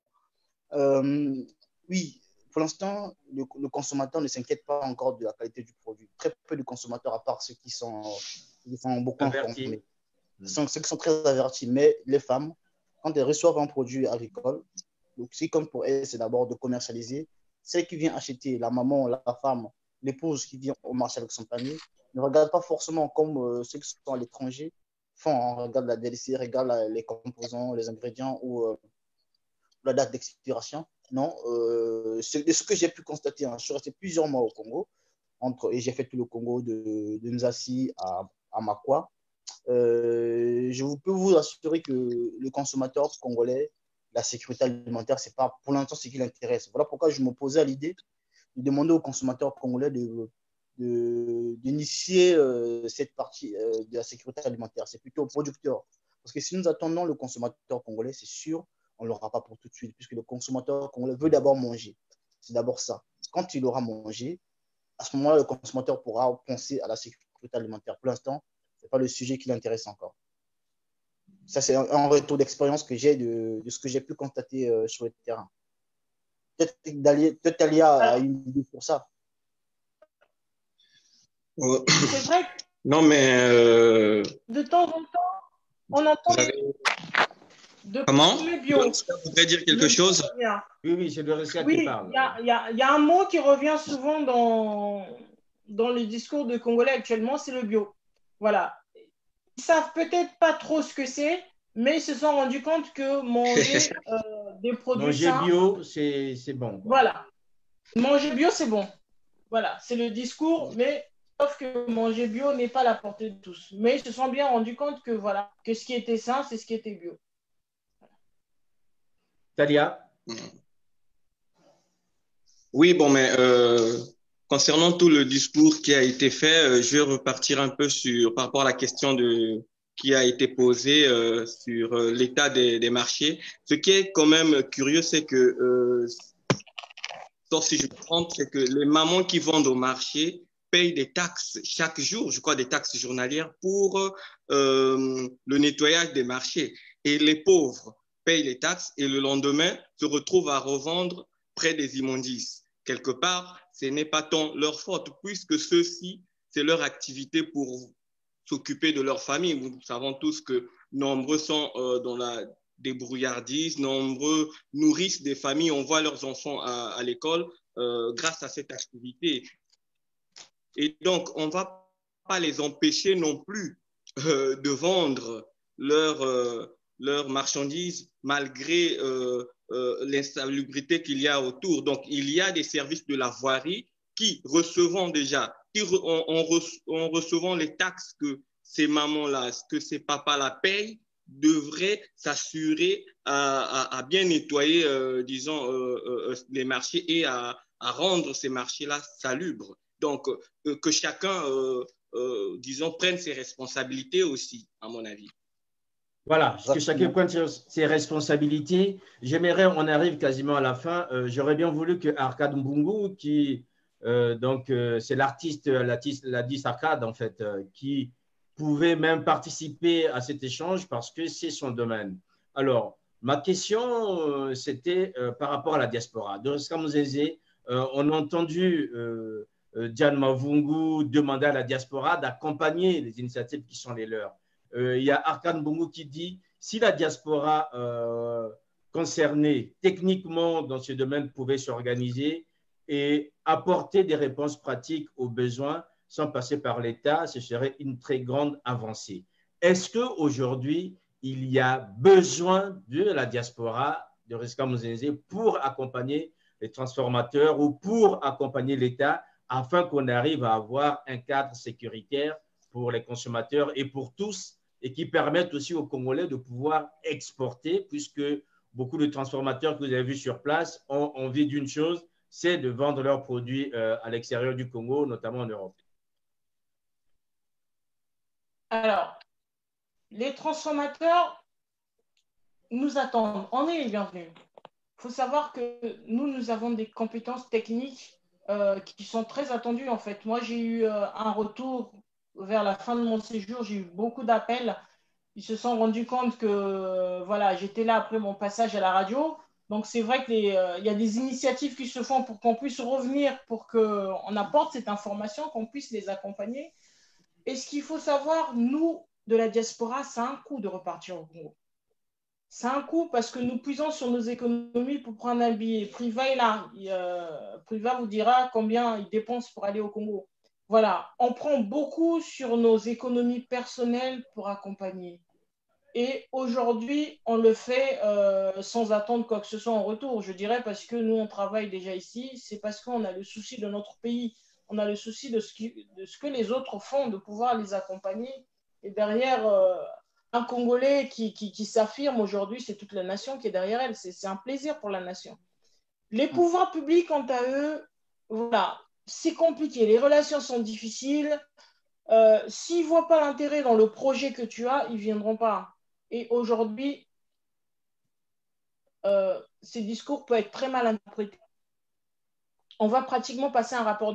Si l'État congolais ne voit pas qu'il a des compatriotes qui ont des compétences à ramener au pays, nous, on ira naturellement aux producteurs. On va trouver des solutions pour les transformateurs et jusqu'à ce qu'à un moment donné, l'État va se rendre compte qu'il se trouve face au mur et là, il sera obligé de nous appeler. Mais au niveau des transformateurs, des producteurs, ils attendent beaucoup de la diaspora parce que voilà, ils le savent, c'est pas l'État qui va leur fournir toutes ces informations, c'est pas l'État qui va les accompagner en règles, en normes d'étiquetage, c'est pas l'État qui est là pour leur apprendre les bases de l'hygiène, du nettoyage, de la désinfection industrielle. Ça, l'État n'est pas là. Mais nous, au cours d'un voyage, ça arrive, on s'assoit autour d'une table avec 5-6 producteurs, on va faire une formation à l'hygiène, on va faire une formation sur l'étiquetage.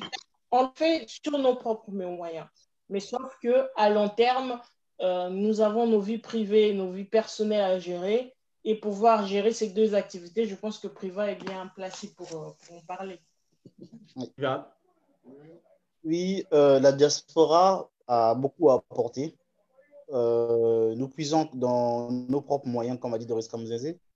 L'État, pour l'instant, nous le voyons, l'État n'accorde pas beaucoup d'importance sur ce sujet, ce qui est bien dommage. Nous ne nous limitons pas aussi, nous continuons à investir nos moyens pour pouvoir informer les gens. Moi, quand j'ai été au Congo, j'ai organisé une petite réunion à Ouando avec des jeunes de Ouando où je leur ai parlé de l'importance de pouvoir cultiver la terre. J'ai initié un projet avec quelques jeunes qui sont du coin Mbembe, pas loin de Obu, enfin, dans la région de Ouando.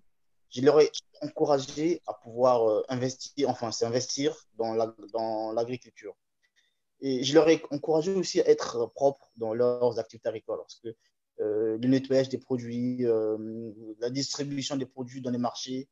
Mais comme a dit Talia, on n'y peut rien en fait. Nous, on fait avec nos propres moyens. Si à côté, la voirie ne fait pas son travail, ces jeunes, quand on leur passe l'information, seront obligés de continuer à vendre dans cet état parce que ils n'ont pas le choix. Ils doivent vendre pour pouvoir nourrir leur famille. Donc oui, la diaspora, nous continuons à apporter ce que nous avons appris à l'étranger en termes de conseils, en termes d'orientation, en termes d'information. Après,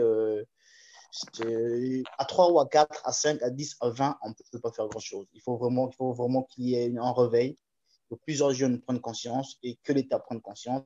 La prochaine fois, je souhaiterais que Sir Makosso, si vous pouvez avoir un responsable, une autorité congolaise, ça serait bien. Soit du ministère du Commerce, ministère des PME, ministère de l'Agriculture ou ministère de la Santé. Ça serait bien comme ça. Cette personne pourra nous éclairer des lois ou des normes qu'ils ont mises en place, peut-être qu'ils pourront servir, que les gens ne sont pas informés, peut-être qu'on pourra diffuser ici et là à travers le pays. Voilà, nous, la diaspora, pour rassurer notre compatriote, la diaspora, nous sommes là. Certains de la diaspora, on continue à apporter ce que nous pouvons apporter au pays. Voilà. On a bien compris, comme c'est Doriska qui est chargé d'organiser des états généraux de l'agriculture au Congo, donc enfin, de la sécurité Doriska alimentaire. Je vais la pousser, c'est sûr qu'elle sera de sa responsabilité pour que nous ayons tous ces gens-là. Alors, dans ce cadre-là, Alexis Passy dit que des conventions de partenariat peuvent être mises en place pour faciliter ou notamment pour gérer les coûts relatifs à cet apport de la diaspora vers le pays. quel partenariat? Là, on va revenir sur un documentaire de Diana TV d'un compatriote de Norvège. Mais c'est toujours de Risca qui l'avait tourné, hein, à ce que je sache. Voilà. Qui s'est battu en fait pour ces conventions et au final, il est revenu pauvre comme pas possible. On a tellement d'exemples. Aujourd'hui, on ne peut plus se dire on va faire ceci. On a des compatriotes en amont qui l'ont fait, qui ont échoué. C'est que ces compatriotes nous servent d'éclaireurs, nous servent de sentinelles, se dire on ne va pas s'engager dans cette voie-là alors qu'on a eu un compatriote qui a investi 400 000 euros, qui s'est planté et qui est rentré. Et aujourd'hui, moi, est-ce que je serai en mesure de porter à bout de bras ce projet? Je vais signer des conventions, des partenariats pour me retrouver encore le bec de l'eau. Donc, aujourd'hui, on est dans des prises de décisions qui sont beaucoup plus modérées parce qu'on a l'impact de l'échec. On a mesuré aujourd'hui l'échec. L'échec coûte cher quand on est dans la diaspora. L'échec a un prix. Voilà. Et j'ai presque envie de dire, on est indestructible parce qu'on échoue, on prend 2 mois à se refaire une santé financière, mais on repart. Voilà. C'est qu'après, derrière, si on n'a pas un coup de pouce, là, je vois par exemple l'ambassade des États-Unis en train d'accompagner des agriculteurs locaux au Congo. Il accompagne des agriculteurs et certains agriculteurs ont été triés sur le volet. Ils sont en train de partir aux États-Unis. Ils vont partir aux États-Unis. À certains, on a proposé de ramener leur échantillon. Ça, on en a ri pendant pas mal de temps. De ramener des échantillons qui vont pouvoir être exposés dans des foires aux États-Unis, de voir ce qui se fait. Mais au moment de partir, ils n'avaient même pas des échantillons. Donc, le jour du départ, certains étaient en train de faire des petites sauces là, à mettre en boîte pour aller montrer. Est-ce que quelque part, c'est ceux qui font des choses sur place, qui puissent s'appuyer sur la diaspora? L'ambassade des États-Unis a des très belles initiatives. Ça ne suffit plus. Le producteur, limite, doit être parrainé à quelqu'un qui a une expertise pour que derrière, on ait tous des comptes à rendre à quelqu'un pour qu'on se soit investi dans la sécurité alimentaire. Tout seul, on fait ce qu'on veut. On n'a pas de cahier de charge. Le boulevard, il est libre. Mais quand on se sait contrôler, on est carré. On sait que là, je suis pour une norme et ça, je dois prouver pour la sécurité des gens et c'est ça qui nous manque actuellement. Voilà. Donc, c'est bien la question d'Alexis. Elle est la bienvenue, mais voilà, signer des partenariats pour se retrouver le bec dans l'eau, voilà. Moi, actuellement, je suis tiède sur ça. Talia voulait dire quelque chose? Talia? Non. D'accord. Moi, je suis d'avis que quand l'État ne fait rien, voilà, la jeunesse qui a encore toute sa force prend les choses en main. Et à ce frère, à ce compatriote qui voudrait connaître des partenariats étrangers, avant que nous commencions à créer des partenariats, nous allons d'abord puiser dans les têtes des Congolais. Il y a beaucoup de Congolais qui sont impliqués. À chaque fois que je suis en Europe, je découvre un Congolais qui a fait un domaine qui peut beaucoup aider le pays. Et quand je parle à ce Congolais, il dit « Ah, mon frère, laisse le pays, ils accusent le pays. » Bon, moi, je comprends, hein, ils ont leur raison, ces Congolais. Il y a des Congolais, par contre, qui ont cette volonté, malgré les mots qui minent le pays, de pouvoir quand même apporter au pays. C'est ce que venait de dire de Risca. Maintenant, nous qui avons pensé à apporter au Congo, nous allons nous appuyer sur des personnes qui ont à cœur d'apporter quelque chose au Congo. Donc, Doriska Muzenze, qui, je vais encore mettre la pression d'être à la tête de ce projet des états généraux de la sécurité alimentaire qui devrait arriver dans moins d'1 an maximum, voire 2 ans, participants.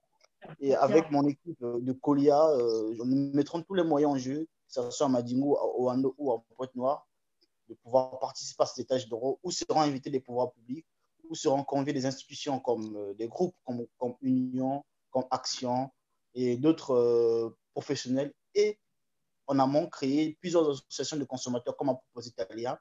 Et ça, on peut le faire facilement. Il suffit de créer une association de consommateurs du grand marché, donc créer une au marché oui, donc créer une à Matour, donc créer au marché de Poto-Poto, donc créer au marché d'Ongo ou au marché de Lodima. On peut facilement les faire. Ces associations auront des représentants qui pourront participer à ces états généraux. Et à la sortie de ces états généraux, nous aurons un référentiel sur lequel nous pourrons nous baser. Tout producteur, tout transformateur, avant de mettre son produit sur le marché, devra passer par par une agence, un cabinet qui sera monté par étatique dans l'État et les privés, qui vont vérifier la conformité selon un processus d'un traitement de non-conformité, traitement de conformité, validé selon un processus, Eurosca mieux placé pour nous dire. Un cahier de charge. Un cahier de charge d'emballage, de process de fabrication, des règles de sécurité. On va visiter son atelier, son laboratoire. Moi, j'ai vu des gens qui produisent des choses dans des coins insalubres, au quartier Makayabou. Je dis, mais frère, c'est vrai, je peux t'encourager, mais attends, je ne vais pas mourir au Congo ici. Produit dans des endroits propres. Je veux acheter ton produit. J'ai acheté plusieurs produits. Moi, c'était ça. Mon projet au Congo, c'était de vivre pendant 3 mois avec des produits locaux. Je me suis battu à le faire. Je partais souvent dans les marchés locaux pour pouvoir acheter des trucs. On peut les encourager, mais il faut qu'il y ait un suivi sanitaire derrière. Il n'y a pas beaucoup. Moi, je suis content que Eurosca ait fait cette formation. On a une personne du domaine qui pourrait accompagner ces jeunes. Et j'espère très vite qu'elle va monter à son cabinet, basé au plateau de 15 ans, au basé à l'Angélique, où elle pourra recevoir des jeunes entrepreneurs qui viendront valider leurs produits selon un cahier des charges bien défini. Et le produit sera sur le marché. Voilà. On espère à l'horizon 2025, l'année de l'émergence, les jeunes seront émergents. Espérons-le. Voilà, espérons cette émergence. Alors, Doriska, je vais terminer avec vous pour revenir un peu lors de votre séjour au Congo. Vous avez visité ces lieux, vous avez bien compris que la volonté y était, sauf qu'on a un souci, c'est le cadre qui ne permet pas de proposer des produits sains. Est-ce que aujourd'hui, en fait, quand vous faites un peu un retour sur tout ça, vous dites quoi à ces hommes-là et à ces femmes qui vous ont reçus, qui vous ont ouvert leurs portes, notamment l'unité de transformation gérée par Madame Ombre? Vous dites quoi? Est-ce qu'il y a une vraie volonté pour ces hommes et ces femmes de pouvoir donner au Congo le meilleur possible dans ce domaine?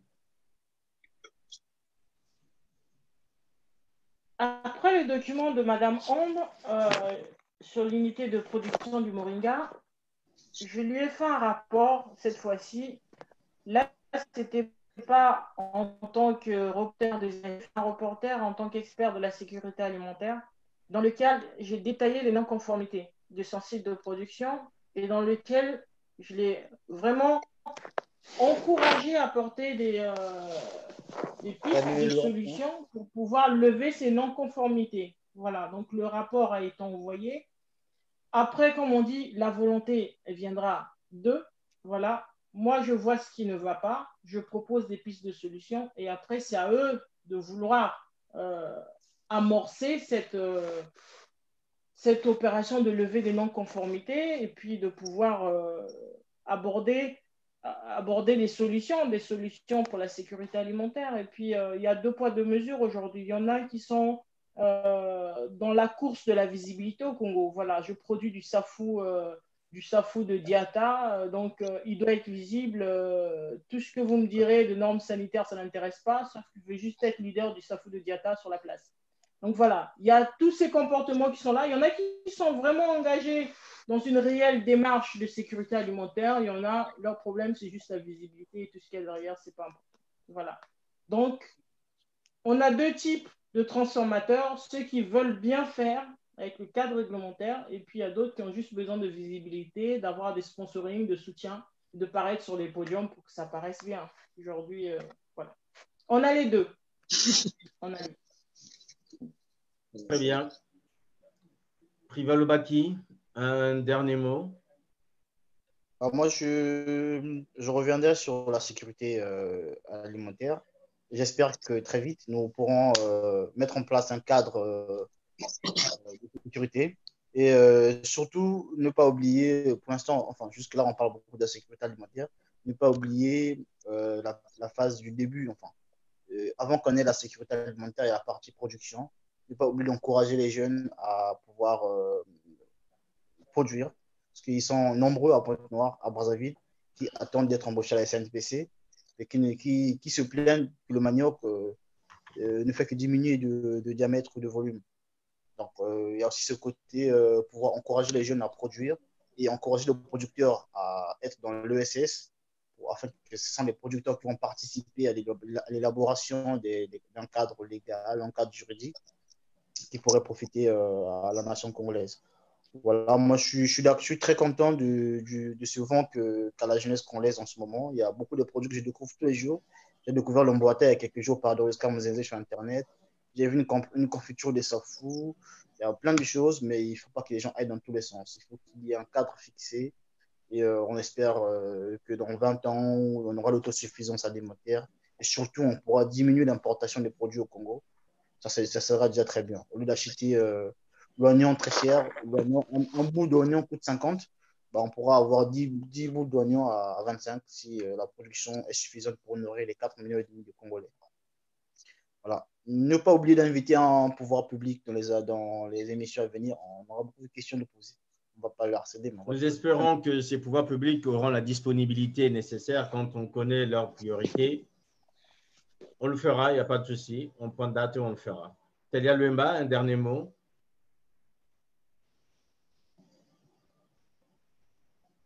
Pour paraphraser Hippocrate, je dirais que l'alimentation soit ton premier médicament. Et donc, effectivement, il est très important que nous puissions manger sain pour aussi vivre dans un corps sain. Et donc, les pouvoirs publics doivent aujourd'hui prendre le problème à bras le corps et prendre leurs responsabilités, agir. Et déjà, surtout qu'ils ont la chance d'avoir des jeunes comme Priva et comme Doriska qui s'y mettent à fond. Je crois que l'expertise, il ne faudra pas aller loin pour la trouver. Et donc, ceci dit, il est important aujourd'hui que tous, consommateurs, producteurs, transformateurs, comme je le disais tantôt, puissions en fait se mettre ensemble pour après apporter ce cadre juridique qui manque et qui fera tant de bien.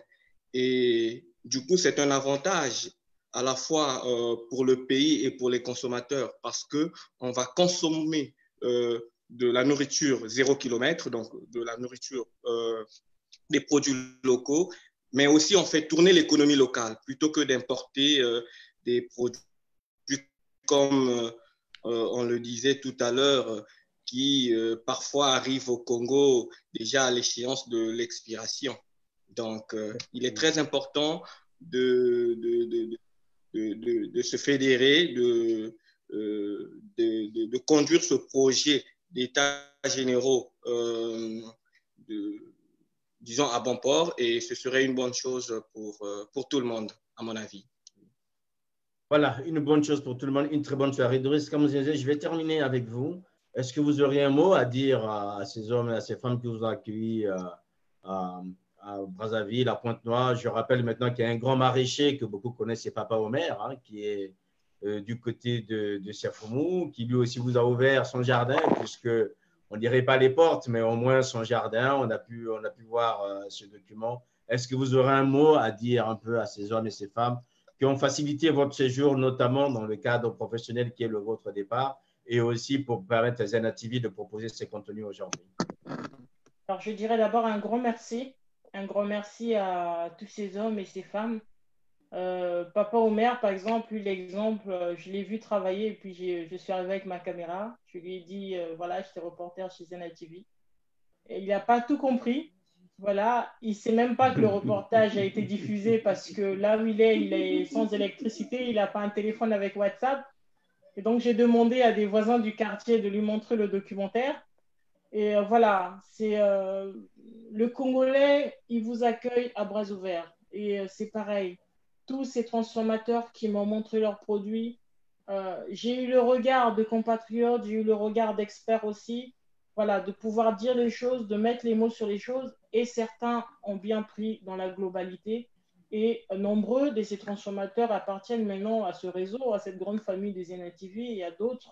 On a pas mal de projets dans les tiroirs, dont je ne détaillerai pas, mais moi je dirais juste un grand merci et surtout mes encouragements à tous ceux qui sont en train d'innover, Et puis, nous, on est là pour accompagner, pour apporter notre pierre à l'édifice. Bien qu'on soit loin, on fait le maximum pour notre pays.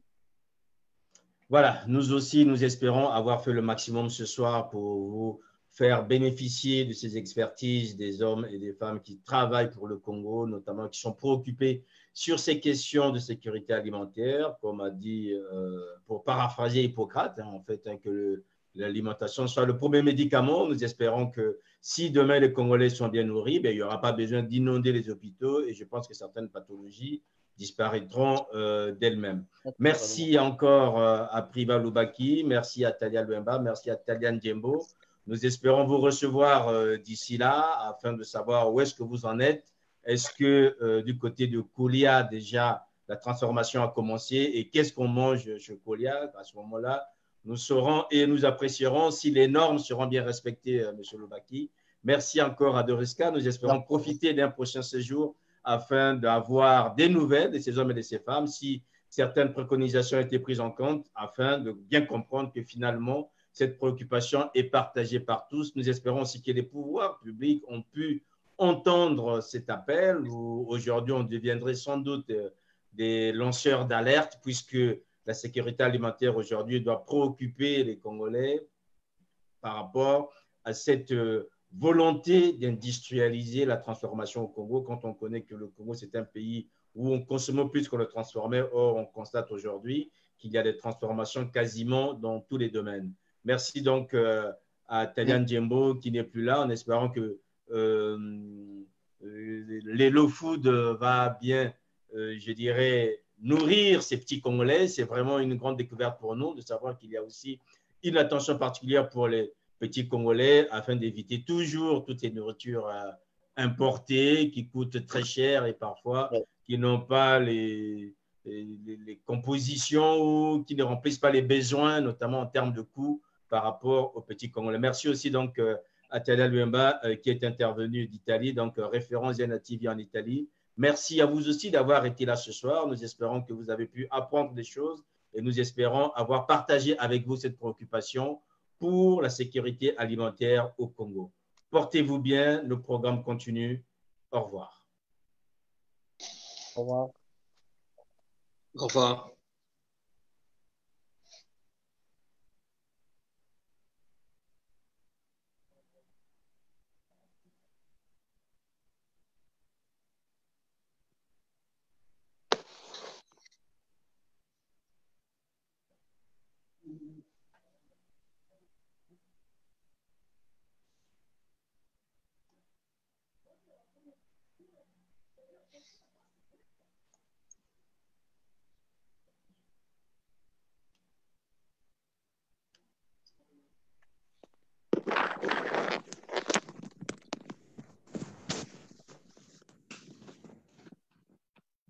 Partir.